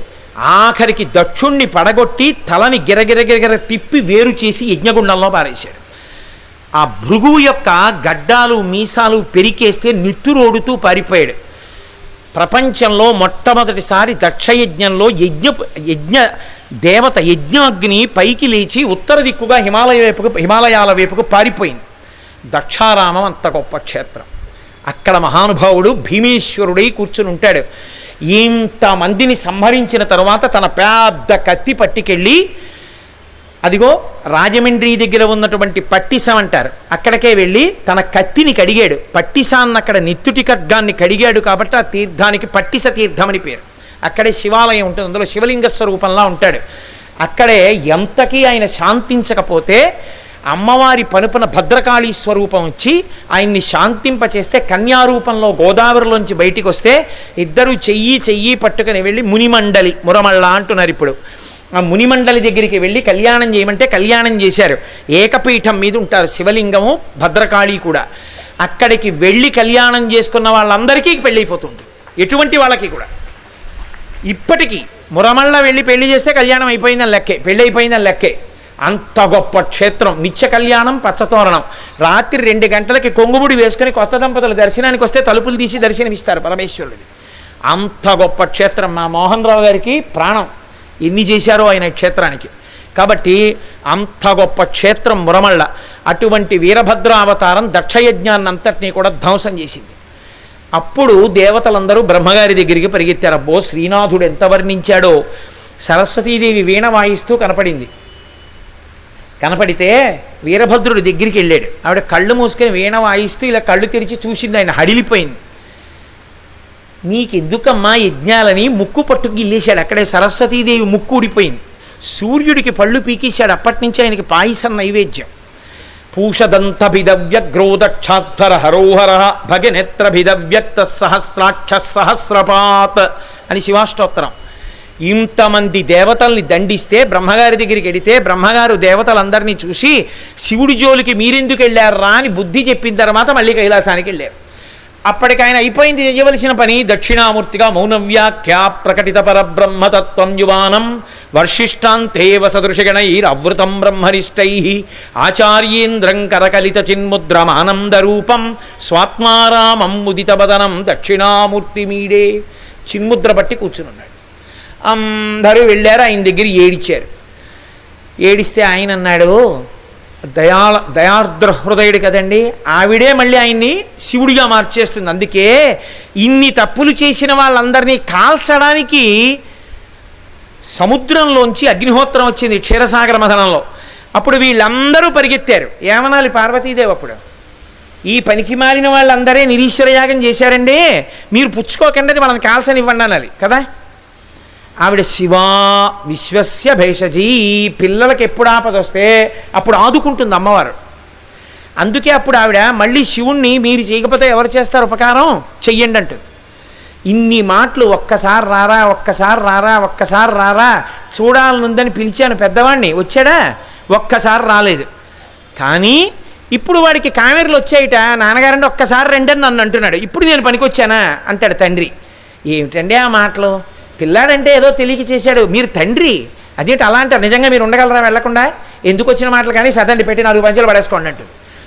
ఆవిడే మళ్ళీ ఆయన్ని శివుణ్ణి చేస్తూ ఉంటుంది. అందుకే క్షీరసాగర మథనంలో వీళ్ళందరూ పరిగెత్తారు. చని కైలాసముజొచ్చి శంకర నివాసద్వారముంజేరి ఈశుని దవ్వారికు లడ్డుపడ్డదల మంచుంజొచ్చి కుయ్యో మొర్రో విను మాలింపుము చిత్తగింపుము దయన్ వీక్షింపు మంచంబుజానన ముఖ్యుల్కని రక్తరక్షణ కళా సంరంభునిన్ సంభునిన్. మీ కోరిక తీరిపోయింది. దేవతలందరూ కైలాసానికి పరిగెత్తారు. పరిగెత్తే, అయ్యా నువ్వు కాకపోతే ఎవరు రక్షిస్తారు, మమ్మల్ని మీరే రక్షించాలి. భూతాత్మ భూతేశ భూతభావన రూప దేవమహాదేవ దేవవంద్య, ఈ లోకములకెల్ల ఈశ్వరుండవు నీవు, బంధమోక్షములకు ప్రభుడ నీవు, ఆర్తశరణ్యుండవగు గురుండవు నీవు. కాబట్టి తండ్రి నువ్వు రక్షించకపోతే ఎవరు రక్షిస్తారు. 3 లోకములకు 3 కాలములకు 3 మూర్తులకు మూలమగుచు భేదమగుచు తుదిక భేదమయ్యొప్పారు బ్రహ్మమనగ నీవే పాలనయన. కాబట్టి నువ్వే మమ్మల్ని రక్షించాలన్నారు. పార్వతీదేవి దగ్గరికి వెళ్ళి అడిగాడు ఆయన, చూసావా పార్వతి ఎలా ఏడుస్తున్నారో పిల్లలు అంటే. ఆయన అనుమానం ఏమిటంటే వీళ్ళందరూ బుచ్చుకోవట్లేదు కదా, హాలాహలాన్ని చూసి పారిపోయి ఇచ్చారు కదా, ఈయన వెళ్ళి హాలాహలం బుచ్చుకుంటానంటే మరి ఈవిడ మంగళసూత్రం గురించి ఈవిడికి బెంగ ఉండదు ఏమిటి, ఏమంటే మీకెందుకు ఆ పనిలో రండి అంటుందేమో, ముందే ఈవిడికి చెప్పేదామని లోపలికి వచ్చాడు. వచ్చి కంటే జగముల దుఃఖము వింటే జలజనిత విషపు వేడిమి ప్రభువై ఉంటద ఆర్తో ఆపద గెంటించుట దానఫలము దానం కీర్తి మృగాక్షి పరహితము చేయునెవ్వడు పరమహితుండగును భూత పంచకమునకున్ పరహితమే పరమధర్మము పరహితునకు ఎదురు లేదు పర్వేందుముఖి. పార్వతి చూసావా పిల్లలు ఎలా ఏడుస్తున్నారో, పరులకు ఉపకారం చెయ్యొద్దు, వెళ్ళి నేను బుచ్చేసుకోవద్దు హాలాహలం, కాబట్టి వెళ్ళి పుచ్చుకోనా అన్నాడు. ఆవిడంది ఏమీ పెద్ద పట్టింపు లేని వాళ్ళలాగా, మీ ఇష్టం ఎలా వస్తే అలా చేసుకోండి. అడిలిపోయాడు మహానుభావుడు వింటున్న పరీక్షిత్. అదేమిటయా అమ్మలగన్నయమ్మ ముగురమ్మల మూలపుటమ్మ చాలా పెద్దమ్మ సురారులమ్మ కడుపారడి బుచ్చినయమ్మ తన్నులోనమ్మిన వెల్పుటమ్మల మనంబున ఉండెడియమ్మ నమ్మితి నామనంబున సనాతనులైన ఉమా మహేశులన్ననిపించుకున్న తల్లి తన పసుపు కుంకాల గురించి బెంగలేదా, ఎలా వెళ్ళమంది శివుణ్ణి అంటే. వెంటనే శుకబ్రహ్మ అన్నారు భాగవతం చెప్తూ, మృంగిడివాడు విభుండని మృంగిడిదియు గరళమనియు మేలని ప్రజకున్ మృంగమని సర్వమంగళ మంగళసూత్రమునెంతమది నమ్మినదో. మింగేది గరళమని తెలుసు, మింగుతున్నవాడు భర్తని తెలుసు, మింగుతున్నది లోకం కోసం అని తెలుసు, అయినా మింగమందంటే నా మెళ్ళలో మంగళసూత్రం ఉండగా మీకేం ఆపద వస్తుందండి, మింగేయండి అంతే. నేనే సర్వమంగళ, ఇంకోళ్ళ మెళ్ళలో మంగళసూత్రం నా వల్ల నిలబడుతుంది, అటువంటప్పుడు నా మెడలో మంగళసూత్రం ఉండగా మీకు ఇబ్బంది వస్తుందా ఆయుర్దాయానికి, మింగండి ఏం పర్వాలేదండి అంతే. గబగబా వెళ్ళాడు. తన చుట్టూ సురసంగముల్ జై జయధ్వానంబులన్ బొబ్బిడన్ ఘనగంభీరవంబుతో చిబుడు లోకద్రోహి హుంపోకు రమ్మని కింగేల తెమల్చి కూర్చి కడిగా నంకించి జంబూఫలంపున సర్వంకషమున్ విషమునాహారించి హేలాగతిన్ కదలంబారవు పాప పేరు వడలన్ ఘర్మంబు జాలంబు పుట్టదు నేత్రంబులు నెర్రబారవు నిజ జూటాచంద్రుడున్ కందడున్ వదనాంభోజము వాడదా విషమును ఆహ్వానించుచో డాయిచో పదిలంబై కడిచేయుచో దిగుచుచో భక్షించుచో మృంగుచోన్. అందరూ హాలాహలాన్ని చూసి పారిపోతే ఈయన దానికి ఎదిలిడితే హాలాహలం పారిపోవడం మొదలెట్టింది. ఎక్కడికి పారిపోతావే ఇలా రా అన్నాడు. చేత్తో పుచ్చుకున్నాడు, ఇలా ముద్ద చేశాడు, నోట్లో పెట్టుకుంటున్నాడు. అంత వేడి కదా, పాము వేడి చూస్తే పారిపోతుంది. పాము ఓ పిల్ల పాము చేతికున్నదైనా కిందకి దిగిందా అంటే ఏమీ లేదు. పోనీ ఏమైనా ముఖం వాడిపోయిందా అంటే ఏమీ లేదు. పైనున్న చందమామ కందిపోయాడా అంటే పోనీ అది లేదు. ఇలా నోట్లో పెట్టుకున్నాడు, నవిలాడు, మింగబోయాడు. ఉదరము లోకంబులకును సదనంబకు ఎరిగి శివుడు చటుల విషాగ్నిన్ కుదురుకొనే కంట బిలమున పదిలంబుగా నిలిపే చోట్ల బలరసముక్రియం. మింగబోయాడు. అయ్యయ్యో నా కడుపులో లోకాలు ఉన్నాయి, వదిలేస్తే అవి కాలిపోతాయి, పైకి వదిలేస్తే ఈ లోకాలు కాలిపోతాయి, కంఠంలో పెట్టుకుంటానని మింగలేదు, వదలలేదు, ఇక్కడ పెట్టుకున్నాడు. ఇక్కడ పెట్టుకున్నందుకు తెల్లని నా స్వామి కంఠం నల్లటి మచ్చబడింది. నీలకంఠ, గరళకంఠ, శ్రీకంఠ అని లోకం కీర్తించింది. రుద్రమైతే అసర్వ్యో అసర్పతి నీలగ్రీవో విలోహిత ఉతైనం గోప అదృశన్ను దృశన్ను దహార్య అంది.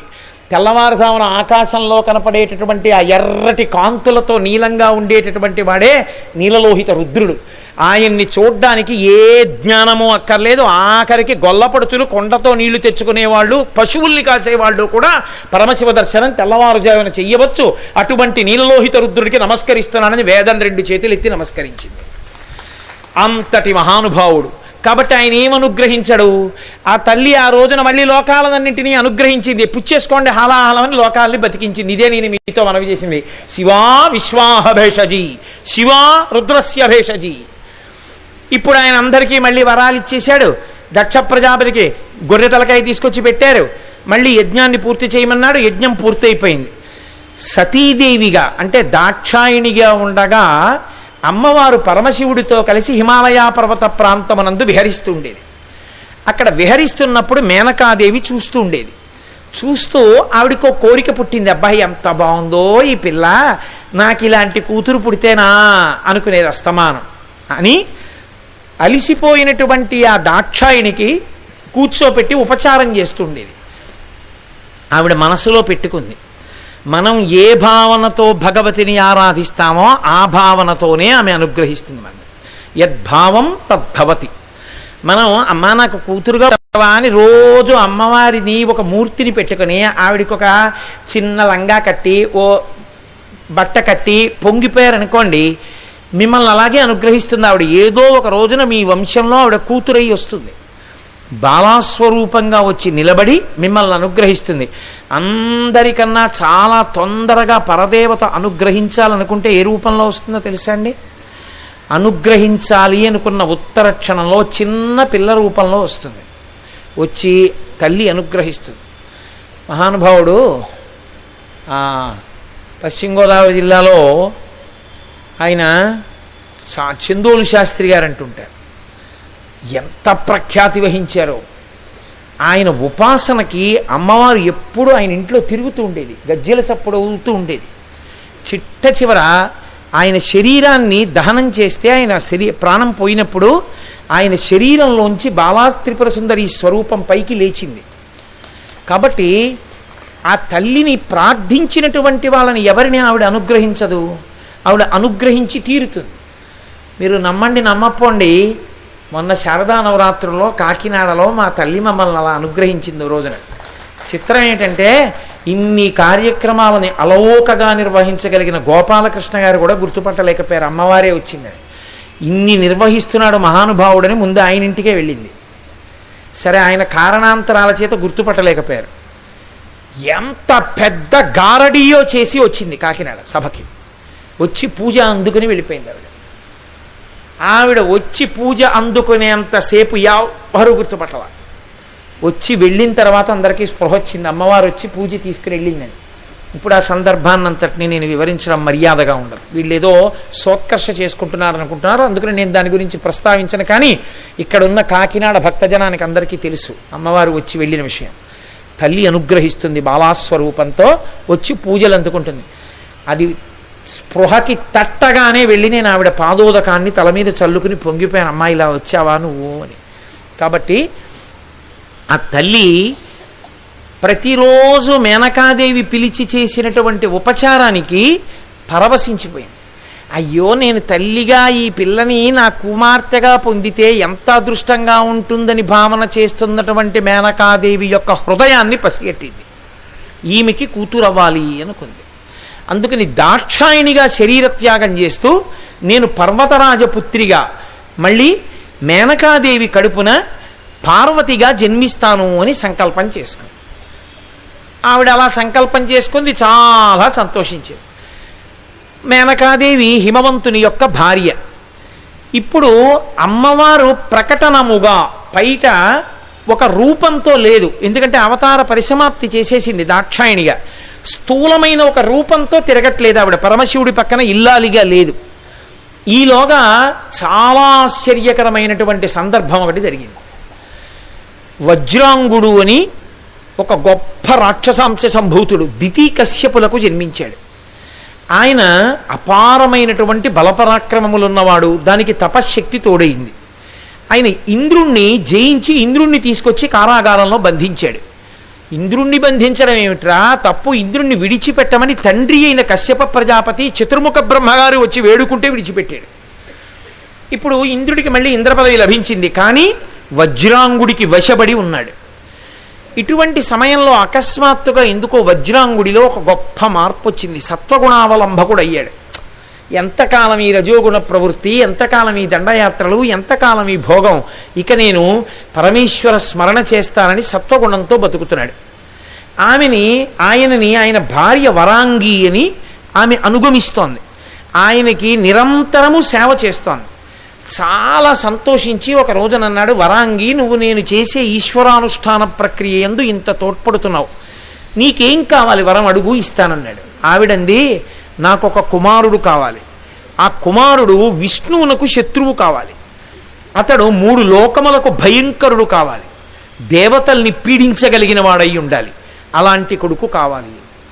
ఆయన చాలా విచారపడ్డాడు. నేను ఇప్పుడు అటువంటి భావములన్నీ విడిచిపెట్టాను, ఇంకా ఈమె యందు పోలేదు, నన్ను అడ్డు పెట్టుకున్నటువంటి కొడుకుని పొందాలనుకుంటోంది. విష్ణు ద్వేషి అంటే ఆయన లోకములను రక్షిస్తుంటారు, శ్రీ మహావిష్ణువు స్థితికారుడు. ఆయనతో శత్రుత్వం పొందడము అంటే లోకముల పాలిట కంటకంగా తయారవడము అని అర్థం.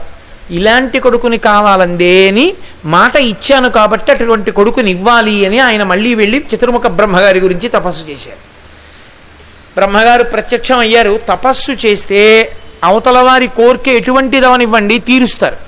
కాబట్టి బ్రహ్మగారు వచ్చారు. ఏం కావాలన్నారు. నాకు ఇదిగో 3 లోకములకు కంటకమైన వాడు, విష్ణువు యందు ద్వేషభావం ఉన్నవాడు, అటువంటి అపారమైన బల సంపత్తి కలిగిన వాడు ఒక కొడుకు కావాలి వరాంగి యందు. తథాస్తు. ఆ వరాంగితో కూడిక వలన ఒక కుమారుడు జన్మించాడు, ఆయనకే తారకాసురుడు అని పేరు. ఆ తారకాసురుడు పుడుతూనే లోకంలో ఉత్పాతములు కనపడ్డాయి. మనకి పైకి తెలియదు, కానీ మీరు ఏ కావ్యం చూడండి, ఏ పురాణం చూడండి, ఈ మంగళప్రదమైనటువంటి శకునములను వర్ణిస్తుంటారు. అది పరమ సత్యం కూడా. మీకు మహాత్ములైనటువంటి వారు వచ్చేటప్పటికీ వాతావరణం అంతా కూడా ఒక ప్రశాంతత, ఎంతో సంతోషం కలుగుతాయి. ఉపద్రవాల్ని కల్పించేటటువంటి వారు వస్తుంటే ప్రకృతి అంతా కూడా క్షోభిస్తుంది. అటువంటి వాడు పుడుతుంటే లోకమంతా దుశ్శకునములు కనపడ్డాయి. ఆ తారకాసురుడు మళ్ళీ వెళ్ళి ఆయన బ్రహ్మగారి గురించి తపస్సు చేశాడు. అప్పటికే పుట్టుక చేతనే అంతటి బలవంతుడు. నీకేం కావాలని అడిగాడు బ్రహ్మగారు. నాకు మృత్యు ఉండకూడదన్నాడు. ఆయన అన్నాడు, అది కుదరదు, అది శాసనం. జాతస్య హి ధ్రువో మృత్యు, పుట్టినవాడు శరీరాన్ని విడిచిపెట్టాలి. పోనీ నువ్వు ఎలా చచ్చిపోతావో చెప్పను, నువ్వు చెప్పు ఎలా చచ్చిపోతావో అంటే. నేను చాలా తెలివైన వాడిని అనుకుంటూ ఉంటాడు. ప్రతి రాక్షసుడికి ఉండే లక్షణం ఏమిటంటే వాడికి ఉన్నటువంటి పరిజ్ఞానంతో వాడు ఇలా అడిగితే చావన కదా అనుకుంటాడు. శివుడు పురుషుడు, కేశవుడు పురుషుడు, వాళ్ళిద్దరికీ కొడుకు పుడితే చావనని అడిగితే ఇహ కొడుకు పుట్టడుగా అని వరం అడిగింది మహిషి. పుట్టనే పుట్టాడు అయ్యప్ప. పుట్టాడు, మహిషి సంహారం జరిగింది. అలాగే తారకాసురుడు కూడా ఆలోచించి అన్నాడు, ఇప్పుడు పరమశివుడి పక్కన అమ్మవారు లేదు కాబట్టి ఎట్టి పరిస్థితుల్లో పరమశివుడికి కొడుకు పుట్టడు. పైగా నేను ఒక వరం అడుగుతాను, ఆ వరం లోకంలో జరిగే వరం కాదు. పరమశివుడికి కామోద్రేకం కలగాలి. కామోద్రేకం కలిగినటువంటి కారణం చేత ఆయనకి వీర్యస్ఖలనము కావాలి. ఆయనకి వీర్యస్ఖలనమైన కారణం చేత ఆ వీర్యము కారణముగా ఆ వీర్యములోంచి ఒక పిల్లవాడు పుట్టాలి. ఆ పిల్లవాడు సర్వసైన్యానికి అధ్యక్షత వహించాలి. ఆ పిల్లవాడు వచ్చి నాతో యుద్ధం చేస్తే అలాంటి పిల్లాడి చేతిలో నేను చచ్చిపోతానన్నాడు. తథాస్తు. ఇప్పుడు పరమశివుడికి కామారి అని పేరు. పరమశివుడికి కొడుకు పుడతాడా? పైగా పక్కన అమ్మవారు లేదు. ఆయన క్రీడించడమే కొన్ని వేల దివ్య సంవత్సరములు క్రీడిస్తాడు. ఎప్పటికి పుడతాడు ఆ కొడుకు? అసలు అమ్మవారోటి మళ్ళీ వస్తే కదూ, మళ్ళీ అవతార స్వీకారం చేస్తే కదూ. కాబట్టి ఇంకా నాకు చావు లేదని సంతోషాన్ని పొందేశాడు. పొందేసి అందరినీ పీడించడం మొదలుపెట్టాడు. నేనే పరబ్రహ్మాన్ని అన్నాడు, నాకే హవిస్సులు ఇవ్వండి అన్నాడు. లోకకంటకుడు అయ్యాడు. దేవతలకి బెంగపట్టుకుంది. ఎప్పటికి మళ్ళీ పార్వతీదేవి అవతార స్వీకారం చేస్తుంది? పార్వతీదేవి అంటే హిమవంతుడికి కుమార్తెగా రావాలి. ఎప్పటికీ ఆ తల్లి మళ్ళీ అవతార స్వీకారం చేస్తుంది? ఎప్పటికీ పరమశివుడితో కళ్యాణం జరుగుతుంది? ఎప్పటికి కళ్యాణం అయిన తర్వాత వీళ్ళిద్దరి మధ్య కామోద్రేకం కలిగి పరమశివుని యొక్క వీర్యము స్ఖలనమవుతుంది? ఎప్పటికి స్ఖలనమైన వీర్యము నుండి కొడుకు పుడతాడు? ఎప్పటికా కొడుకు సర్వసైన్యాధ్యక్షుడవుతాడు? ఎప్పుడు వాడొచ్చి యుద్ధం చేస్తాడు? ఎప్పుడు మన బాధలు తీరుతాయి? అందుకే పార్వతీ కళ్యాణం అంత గొప్పదైంది. పార్వతీ కళ్యాణం తిరిగినన్ని మలుపులు లోకంలో ఏ కళ్యాణము తిరగలేదు. అన్ని మలుపులు తిరిగిపోయింది పార్వతీ కళ్యాణం. సరే, ఇప్పుడు దేవతలందరూ ఎవరిని ప్రార్థించాలి? జగదంబనే ప్రార్థించాలి. అమ్మా, నువ్వు ఎక్కడో అక్కడ మళ్ళీ అవతార స్వీకారం చెయ్యాలి, ఎవరికో కుమార్తెగా జన్మించాలి అని అడగాలి. కాబట్టి వాళ్ళందరూ పరదేవతనే ప్రార్థన చేశారమ్మా, నువ్వు త్వరలో అవతార స్వీకారం చెయ్యాలమ్మా అని. ఈలోగా ఇంకొక విచిత్రం జరిగింది. దక్ష ప్రజాపతి కుమార్తెలలో ఒకటైనటువంటి స్వధాదేవి పితృదేవతల యొక్క భార్య. ఆ పితృదేవతలకి స్వధాదేవికి కలిగినటువంటి కుమార్తెలలో ముగ్గురు కుమార్తెలు. ఆ ముగ్గురు పితృదేవతల యొక్క కుమార్తెలు అని లౌకిక మర్యాదలో చెప్తారు. కానీ వాళ్ళ యొక్క శక్తి చేత అయోనిజలతో సమానం. ఈ ముగ్గురి పేర్లు ఎక్కడైనా చెప్పినా ఆ ముగ్గురి పేర్లు తలుచుకున్న విఘ్నము తొలగిపోతుంది. అంత శక్తివంతం. వాళ్ళ పేర్లు చెప్తే వెంటనే నమస్కారం చేయమని చెప్పింది శాస్త్రం. అంతటి గొప్ప వ్యక్తులు వాళ్ళే. ఒకరు మేనకాదేవి, ఒకరు ధన్యాదేవి, ఒకరు మూడవ వారు వృషభానుని యొక్క భార్య అయినటువంటి కళావతి. ముగ్గురు. ఈ ముగ్గురు పితృదేవతల యొక్క కుమార్తెలు. వీరు అయోనిజలు. అటువంటి తల్లులు ఒకనాడు విష్ణు సభకి వెళ్ళారు. వెళ్ళి కూర్చుని ఉన్నారు. పరదేవత యొక్క శాసనం వేరుగా ఉంటుంది. ఆవిడేదో ఊహ చేస్తుంది, ఇలా జరగాలి అని ఆవిడ శాసనం, దానికి వ్యూహరచన చేస్తుంది. ఇప్పుడు సనకసనందనాదులు బ్రహ్మజ్ఞానులు, అందుకే వాళ్ళు ఎప్పుడు పిల్లల్లా ఉంటారు. సనకసనందనాదులు బ్రహ్మజ్ఞానులు విష్ణు సభలోకి ప్రవేశించారు. విష్ణు సభలోకి ప్రవేశించగానే అందరూ లేచి నిలబడ్డారు. ఈ ముగ్గురు లేచి నిలబడలేదు. వయస్సుని బట్టి నమస్కారం లేదు లోకంలో. శాస్త్రంలో వయస్సుని బట్టి నమస్కారం లేదు. వయస్సుని బట్టి నమస్కారం అయితే చెట్టుకి నమస్కారం పెట్టాలి, పుట్టకి నమస్కారం పెట్టాలి, రాయికి నమస్కారం పెట్టాలి. మనందరికన్నా ముందు పుట్టింది కాబట్టి. నమస్కారం ఎవరికి అంటే ఎవరు అందరికన్నా జ్ఞానము కలిగిన వాడో వాడికి మిగిలిన వాళ్ళు నమస్కారం చెయ్యాలి. కాబట్టి బ్రహ్మజ్ఞానులైనటువంటి సనకసనందనాదులు సభాప్రవేశం చేస్తే అందరూ లేచి నిలబడతారు. అందరూ లేచి నిలబడ్డారు. అమ్మవారి శాసనం ఎందుకో వాళ్ళ మనస్సుల్లో శివమాయ కమ్మింది. వాళ్ళు ముగ్గురు లేచి నిలబడలేదు. బ్రహ్మజ్ఞాని వస్తున్నప్పుడు లేచి నిలబడకపోతే దారుణమైనటువంటి శాపము అన్వయం అవుతుంది. వాళ్ళు చాలా ఇబ్బంది పడతారు. అందుకని అంత ఇబ్బంది ఆ పిల్లలు పడకూడదు అని శాపానుగ్రహము అంటారు. శాప రూపంలో అనుగ్రహిస్తారు. అందుకని సనకసనందనాదులు అన్నారు, మేము సభాప్రవేశం చేసినప్పుడు లేచి నిలబడలేదు కనుక ఇక మీరు ఈ లోకంలో ఉండడానికి అనర్హులు, మర్యాద పాటించలేదు కాబట్టి మీరు మర్త్యలోకానికి వెళ్ళిపోయి మనుష్యలోకంలో పుట్టండి. పెద్దదైనటువంటి మేనకాదేవికి విష్ణువంశ సంభూతుడైనటువంటి హిమవంతునితో వివాహం అవుతుంది. మేనకా హిమవంతులకు మళ్ళీ పరదేవత పార్వతీదేవిగా జన్మిస్తుంది. ఆ కారణం చేత ఆమెని కుమార్తె అనుకుని ప్రేమించి, లాలించి, గౌరవించి, పోషించి, పెంచి, పెద్ద చేసి, కళ్యాణం చేసి, కన్యాదానం చేసిన కారణం చేత మేనకా హిమవంతులు కైలాసంలో ఉండడానికి కావలసిన అధికారాన్ని పొందుతారు. రెండవ పిల్ల అయినటువంటి ధన్యాదేవి జనక మహారాజు గారికి భార్య అవుతుంది. జనక మహారాజు గారికి భార్య అయిన కారణం చేత లక్ష్మీదేవి అయోనిజగా సీతాదేవిగా పుడుతుంది. సీతాదేవిగా పుట్టిన కారణం చేత సీతమ్మని రామచంద్రమూర్తికి కన్యాదానం చేసిన కారణం చేత ధన్యాదేవి వైకుంఠాన్ని చేరుకుంటుంది. అలాగే మూడవదైనటువంటి కళావతి భూలోకంలో వృషభానుడు అనబడేటటువంటి వైశ్యుణ్ణి వివాహం చేసుకుంటుంది. వాళ్ళిద్దరికీ రాధ అనబడేటటువంటి పిల్ల పుడుతుంది. ఆ రాధని శ్రీకృష్ణ పరమాత్మ తన యొక్క శక్తిగా స్వీకరిస్తాడు. ఆ కారణంగా రాధ కృష్ణుడికి శక్తి స్వరూపంగా మారుతుంది. కాబట్టి వాళ్ళిద్దరూ, ఆ వృషభానుడు కళావతి, గోలోకవాసాన్ని పొందుతారు. ఇలా మీరు భూలోకంలోకి వెళ్ళినా తదనంతర కాలమునందు చాలా గొప్ప గొప్ప లోకములలో శాశ్వతంగా ఉండడానికి కావలసిన వరాన్ని మీకు కటాక్షిస్తున్నాం అన్నారు. జగదంబ పుట్టాలి అంటే ఒక్క హిమవంతుడు మేనకకి మాత్రమే జన్మించాలి. ఎందుచేత? హిమవంతుడు విష్ణువాంశ సంభూతుడు. అందుకే మీరు ఎప్పుడైనా చూడండి, మన వైపు చాలా తక్కువ, కానీ అసలు అటువంటి మూర్తి మన వైపు చాలా తక్కువ. చాలా జగత్ కళ్యాణం, అద్భుత కళ్యాణం అంటే పార్వతీ కళ్యాణం.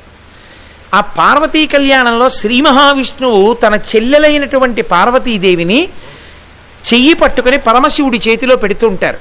ఈ పరమశివుడి చేతిలో పెడుతున్నటువంటి ఘట్టం ఉందే, ఇది మీకు ద్రవిడ దేశం వెడితే ఎక్కడ చూసినా కనపడుతుంది. ప్రత్యేకించి కాంచీపురంలో ఏకాంబరేశ్వరుడి యొక్క దేవస్థానానికి వెడితే ఏకాంబరేశ్వర లింగం ఎదురుగుండా ఉన్నటువంటి పెద్ద స్తంభంలో ఈ మూర్తే, కంచి చరిత్ర అంతా ఉంటుంది ఆ స్తంభాల్లోని.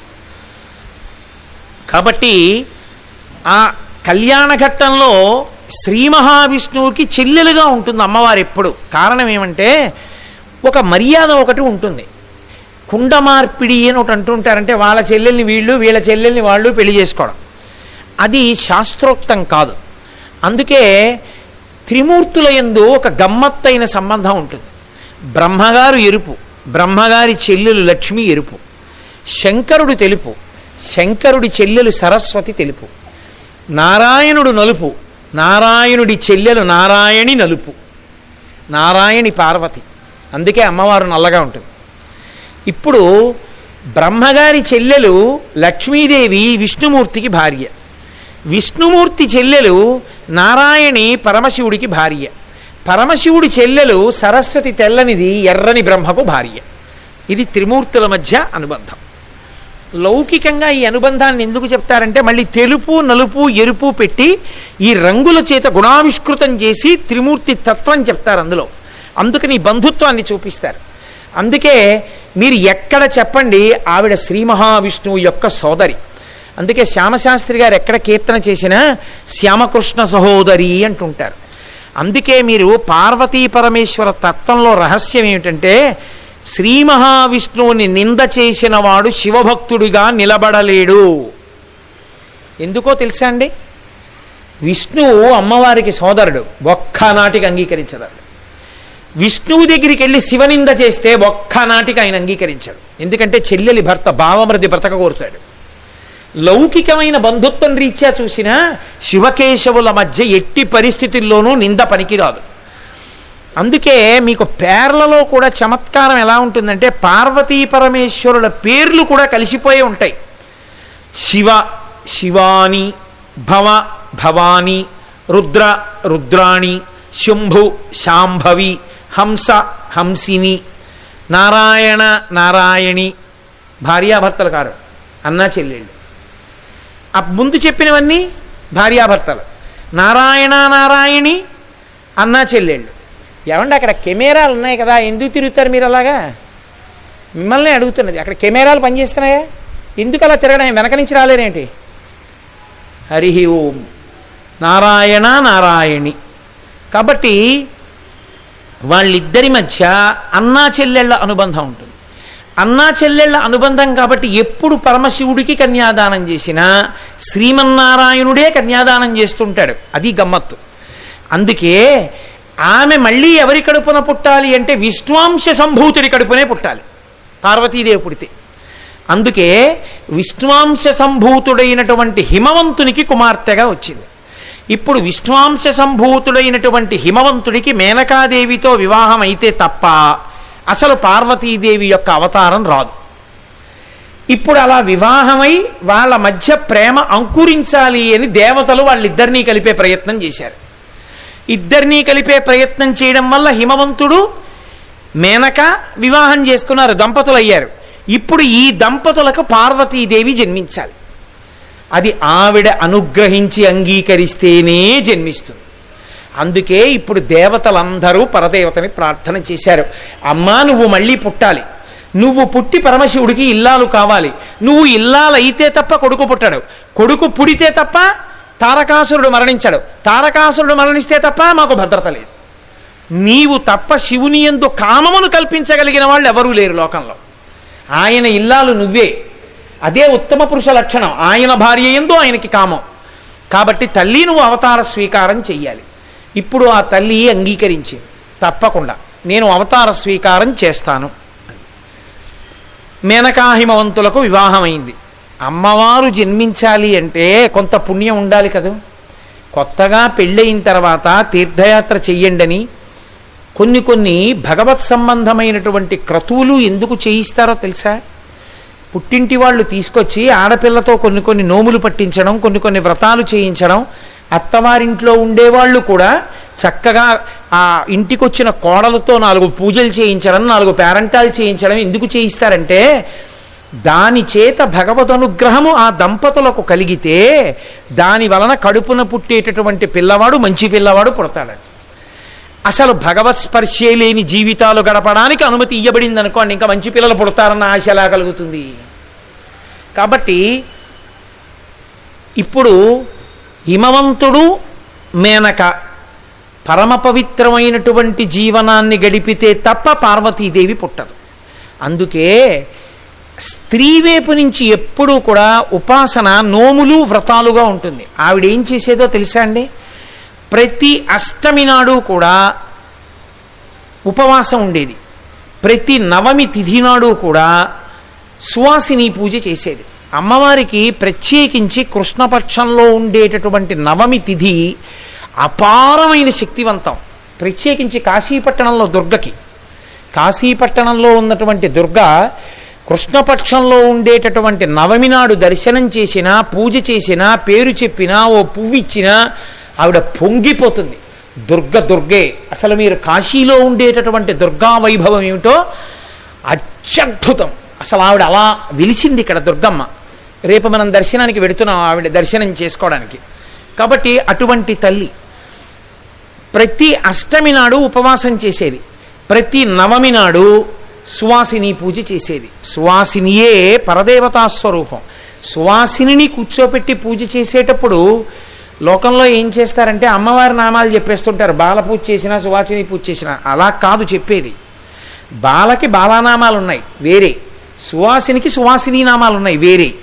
సువాసినికి ఇక్కడ ఉన్న తల్లే, ఆమె ఎంత యోగ్యురాలో, భర్తని ఎంత అనుగమిస్తుందో, పిల్లల్ని ఎంత గొప్ప వృద్ధిలోకి తెచ్చిందో, ఇంటికొచ్చిన వాళ్ళని ఆదరించి అన్నం ఎంత పెడుతుందో, పతిని ఎంత సేవిస్తుందో, ఎంత మర్యాదతో నిలబడుతుందో, 10 మందిని కన్నతల్లిలా ఎలా ఆదరిస్తుందో అటువంటి వారు సువాసిని పూజకు అర్హులు. అందుకే సువాసిని పూజ చేసేటప్పుడు ఈ నామాలు చెప్తారు. కల్పం వేరుగా ఉంటుంది. సువాసిని పూజ చేసేటప్పుడు లక్ష్మీనామాలో పార్వతీనామాలో చెప్పి చేయరు, సువాసిని నామాలు చెప్పి చేయాలి. అలాగే బాలపూజ చేసేటప్పుడు అమ్మవారి నామాలు చెప్పరు, బాలనామాలు ఉంటాయి, ఆ నామాలు చెప్పి కాళ్ళు కడగాలి. పురుషుడు కాళ్ళు కడగాలి, భార్య నీళ్లు పోయాలి. అంతేగాని ఆడది మగవాడు నీళ్లు పోసి ఆడది కాళ్ళు కడగదు. ఎక్కడ చేసినా ఆడది నీళ్లు పోస్తుంది, ఇల్లాలు నీళ్లు పోస్తుంది, యజమాని కాళ్ళు కడగాలి. అది శాస్త్రీయం. అందుకే కదా కన్యాదానం చేసినా ఎవరు కాళ్ళు కడుగుతారు? పురుషుడు కాళ్ళు కడుగుతాడు. నీళ్ళు ఎవరు పోస్తారు? ఇల్లాలు నీళ్లు పోస్తుంది. అంతేకాని ఆయన నీళ్లు పోసి ఆవిడ కాళ్ళు కడగడం ఉండదు. అది తిరగేసినట్టు.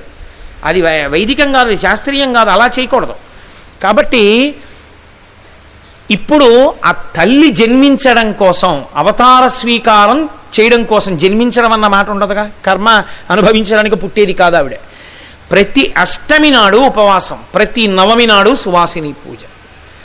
చాలా కాలం జరిగిన తర్వాత ఒకనాడు పరదేవత మేనకాదేవికి సాక్షాత్కరించి అడిగింది, ఏమమ్మా ఇన్నాళ్ళు కష్టపడి అష్టమి నాడు ఉపవాసం చేశావు, నవమి నాడు సువాసిని పూజ చేశావు, నేను నీకు వరం ఇవ్వాలని వచ్చాను, ఏ వరం కావాలి అని అడిగింది. మేనకాదేవి ఎంత చమత్కారంగా అడిగిందో తెలుసా అండి? నువ్వు నా కడుపున పుట్టని అడగలేదు. అడగకుండా మూడు లోకముల చేత పూజింపబడేటటువంటి తల్లి, ఏ తల్లి పుట్టడం చేత రెండు వంశములు పుట్టినిల్లు మెట్టినిల్లు కూడా వర్ధిల్లుతాయో అటువంటి తల్లి, ఏ తల్లి పుట్టడానికి ముందు నేను 9 కొడుకులకి తల్లినవుతానో అలా 9 కొడుకులను ముందు నాకు ఇచ్చి తాను 101వ దానిగా కూతురుగా పుట్టగలిగిన తల్లి, కేవలం పుట్టడం కాకుండా లోకములను ఉద్ధరించగలిగిన తల్లి నాకు కూతురుగా కావాలని, అంటే నువ్వే నా కూతురుగా కావాలని. అంటే పార్వతీదేవి చిరునవ్వు నవ్వంది, నువ్వు అడిగినవన్నీ ఇస్తున్నాను, ఒక్కటి మారుస్తున్నానండి. నాకు ఓ ముచ్చట ఉంటుందిగా, అన్న కింద చెల్లెలైతే ఆ సంతోషం వేరు. చెల్లెలు వస్తోందంటే అన్నయ్య బొంబాయి వెళ్ళి తీసుకొస్తాడు. చెల్లెలి కింద తమ్ముడు అనుకోండి, అక్క దగ్గర తమ్ముడు అంటే ఆ స్వాతంత్రం వేరు. ఎందుకని? అక్క చెప్పింది తమ్ముడు వినాలి, పెద్దరికం ఉంటుంది. చెల్లెల మీద అన్నగారంటే చెల్లెలకి రక్షణ గొడుగు ఉంటుంది.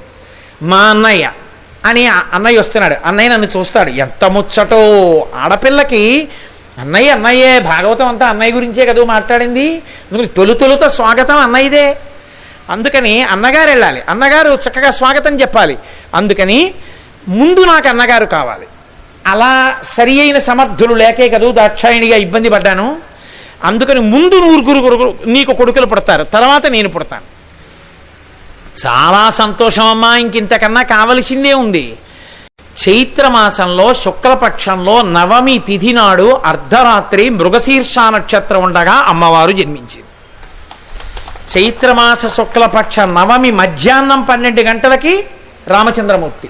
తతస్య ద్వాదశే మాసే చైత్రేణ అవమికే తిథౌ నక్షత్రేది తిదైవత్యేసోచ్చ సంస్థేషు పంచషు గ్రహేషు కర్కటే లగ్నే వక్పతాం బిందునా సహ ప్రోద్యమానే జగన్నాథం సర్వలోక నమస్కృతం అంటారు వాల్మీకి మహర్షి. మీరు చూడండి, వాళ్ళిద్దరు అన్నా చెల్లెళ్ళు ఎక్కడ పుట్టినా అలాగే పుడతారు. కృష్ణుడిగా ఆయన దేవకీ వసుదేవులకు పుట్టాడు, ఆవిడ యోగమాయగా అక్కడ నందుడు యశోదకు పుట్టింది. ఆవిడ ఇక్కడికి వచ్చింది, ఈయన అక్కడికి వెళ్ళాడు. ఇక్కడ శ్రీరామ నవమి చైత్ర శుక్ల నవమి నాడు మధ్యాహ్నం ఈయన, అర్ధరాత్రి ఆవిడ. వాళ్ళిద్దరి అనుబంధం ఎప్పుడూ అంతే, అన్నా చెల్లెళ్ళగా. కాబట్టి ఇప్పుడు ఆవిడ నల్లపిల్లగా పుట్టింది. నల్లపిల్ల అంటే నేను ఏదో బొగ్గుతో పోల్చి కాదు సుమండి, నల్ల కలువల కాంతితో. నల్ల కలువకి ఒక లక్షణం ఉంటుంది. నల్ల కలువని మీరు ఇలా చూశారనుకోండి, మీ కళ్ళకి చల్లగా ఉంటుంది. ఎందుకంటే దాని దుద్దు చుట్టూ నీటి బిందువులు ఉంటాయి. ఉండి నల్ల కలువ వంక చూస్తే కళ్ళకి చల్లగా ఉంటుంది. అది తెల్ల కలువ ఎర్ర కలువకు ఉండదు ఆ లక్షణం. లోకాలను చల్లబరచగలిగినటువంటి తల్లి పుట్టింది, నల్ల కలువల కాంతితో పుట్టింది. కాబట్టి ఆ పిల్లకి హైమవతి, మేనక, హిమవంతులు ఆమెని కాళీ అని నామకరణం చేశారు. నల్లపిల్ల కాబట్టి కాళీ. హిమవంతునికి కుమార్తెగా పుట్టి హిమవంతునికి అంత గౌరవం తెచ్చింది కాబట్టి హైమవతి. కాదు పర్వతరాజ పుత్రి కనుక పార్వతి.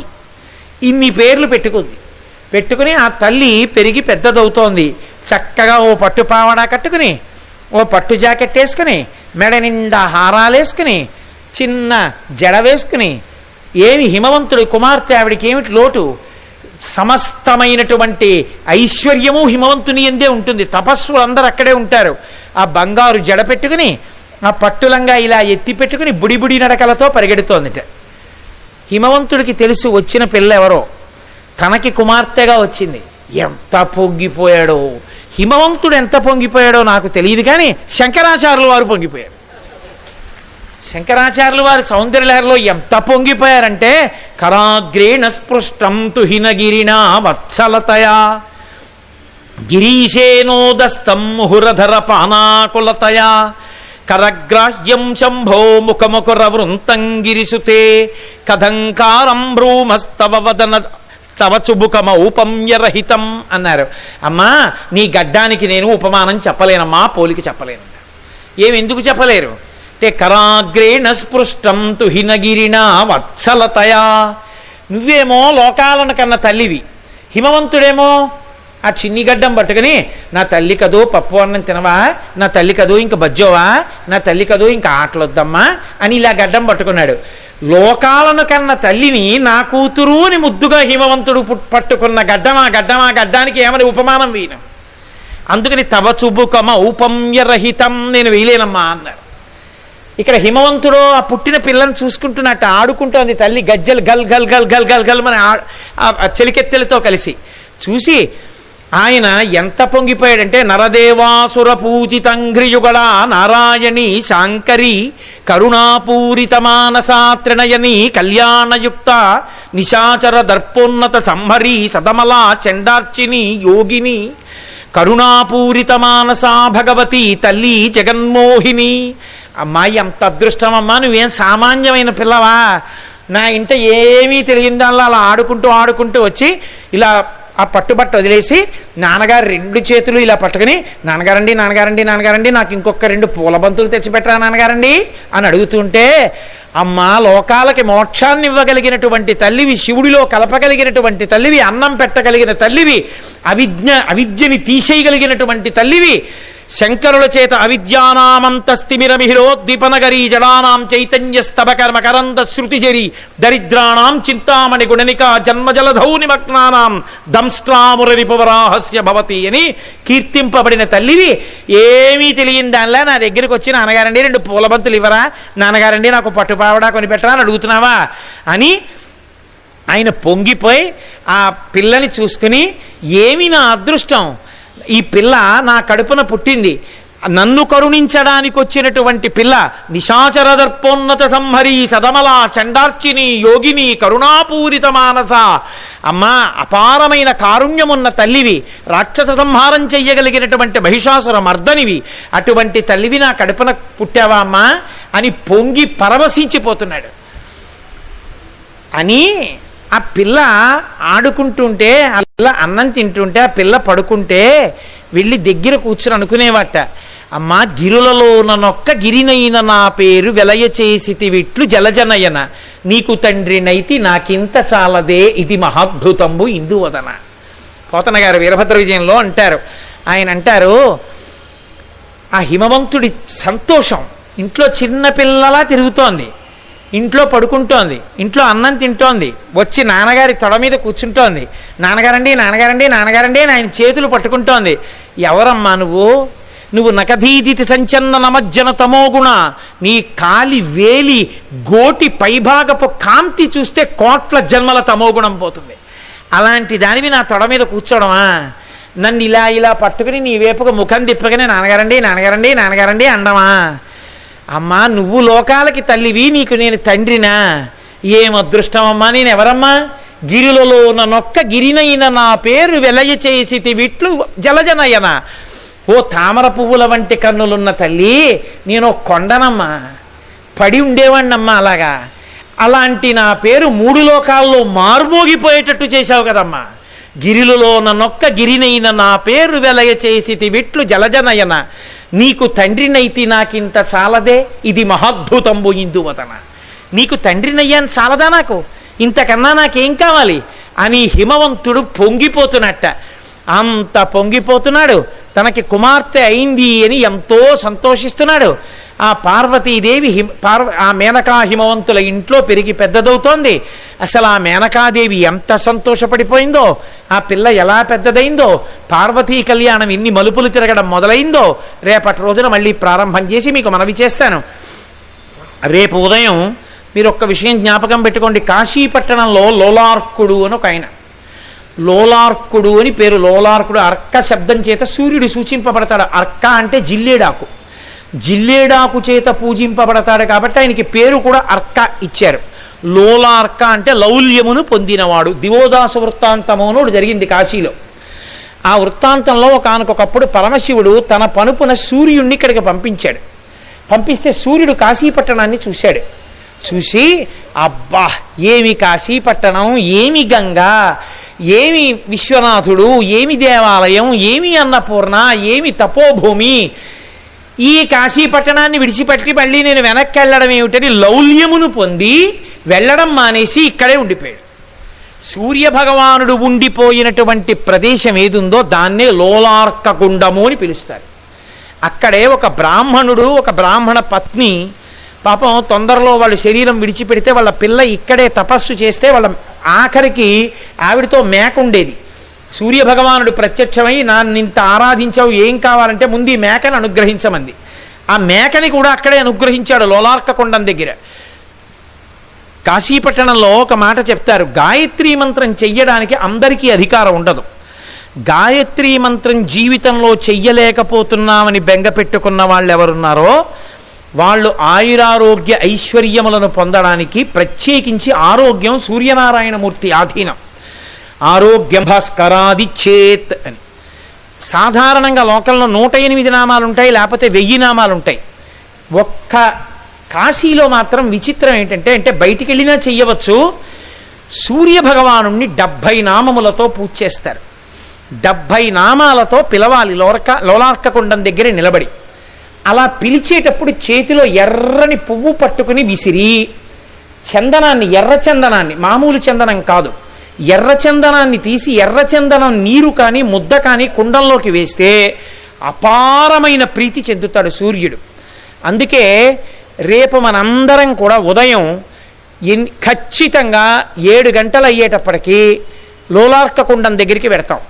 మొట్టమొదట లోలార్క కుండం దగ్గరికి వెడతాం. అక్కడికి వెళ్ళిన తర్వాత నేను దానికోసం ప్రత్యేకంగా ఎర్రచందనపు కాష్టాన్ని తీసుకొచ్చాను, ఎర్రచందనపు దుంగ. ఇవాళ రాత్రి లేదా రేపు తెల్లవారుజామున ఎర్రచందనం తీస్తారు. వాల్మీకి మహర్షి వర్ణిస్తారు, ఎర్రచందనాన్ని తీస్తుంటే చెవుల పిల్లి నెత్తురు ఎలా ఉంటుందో అలా వస్తుంది. మనం అమ్మవారికి చందనపు చీర కట్టినప్పుడు అంచులు ఎర్రచందనంతోనే పెడతాం కాకినాడలో. ఆ ఎర్రచందనం ముద్ద తీసి పట్టుకొస్తారు, ఎర్రటి పూలు పట్టుకొస్తారు. రేపు ఎవ్వరూ కూడా పొరపాటున కూడా దాన్ని వదిలిపెట్టుకునే ప్రయత్నం చెయ్యవద్దు. నేను చెప్తున్నది ప్రత్యేకంగా కాకినాడ వారితో, ఇతరులు వస్తే నాకు అభ్యంతరం లేదు. రేపు ఉదయం వస్తే, రేపు ఉదయం మనందరం కలిసి లోలార్కుణ్ణి ఎదురుగుండా సూర్యబింబం కనబడుతూ ఉంటుంది, అక్కడ కుండ ఉంటుంది. మనం ఎర్రచందనంతో 70 నామాలతోటి ఎర్రటి పూలతోటి నమస్కరించి తర్వాత పలహారం తీసుకుందాం. పలహారం తీసుకోకుండా సూర్యనారాయణమూర్తికి నమస్కరిద్దాం. గాయత్రీ మంత్రం చెయ్యలేకపోతున్నానే, నాకు అధికారం లేదే అని బెంగ పెట్టుకున్న వాళ్ళకి గాయత్రీ మంత్రం చేసినంత ఫలితము రావాలంటే ఆ 70 నామాలతో చెయ్యాలి. కాబట్టి రేపు చక్కగా వెళ్ళి మనందరం ఆ కార్యక్రమాన్ని చేసి తరువాత జరగవలసిన కార్యక్రమాన్ని నేను మీకు అక్కడ వివరిస్తాను, అక్కడ చేద్దాం. కాబట్టి రేపు ఉదయం లోలార్క దర్శనంతో ప్రారంభం. అంటే ఇప్పుడు కార్యక్రమం పూర్తయింది. ఆ తర్వాత మాతాజీ ఆశ్రమంలో జ్యోతిర్లింగం గురించి నేను ఇంతకు ముందే మీకు ప్రకటన చేసి ఉన్నాను. ఉపన్యాసాన్ని కూడా అందుకే ఆప్ చేశాను, ఎందుకంటే అక్కడ ఆ జ్యోతిర్లింగ దర్శనానికి వెళ్ళవలసిన సమయం ఆసన్నం అయిపోతుంది కదా అని. కాబట్టి మళ్ళీ రేపు మనం సాయంకాలం 4 గంటలకి తిరిగి కలుసుకుందాం. పార్వతీ కళ్యాణ వైభవం ఏమిటో రేపు అనుభవిద్దాం. మంగళాశాసన పరై మదాచార్య పురోగమై సర్వైశ్చ పూర్వైరాచార్యై సత్కృతాయాస్తు మంగళం. మంగళం కోసలేంద్రాయ మహనీయ గుణాత్మనే చక్రవర్తి తనూజాయ సర్వభౌమాయ మంగళం. ఉమాకాంతాయ కాంతాయ కామితార్థప్రదాయినే శ్రీగిరీశాయ దేవాయ మలినాథాయ మంగళం. కరచరణకృతం వా కర్మవాక్కాయజం వా శ్రవణనైనజం వా మానసం వాపరాధం విహితం వా సర్వమేత్తక్షమస్వ. శివ శివ కరుణాబ్ధే శ్రీ మహాదేవ శంభో. సర్వం శ్రీ ఉమామహేశ్వర పరబ్రహ్మార్పణమస్తు. స్వస్తి.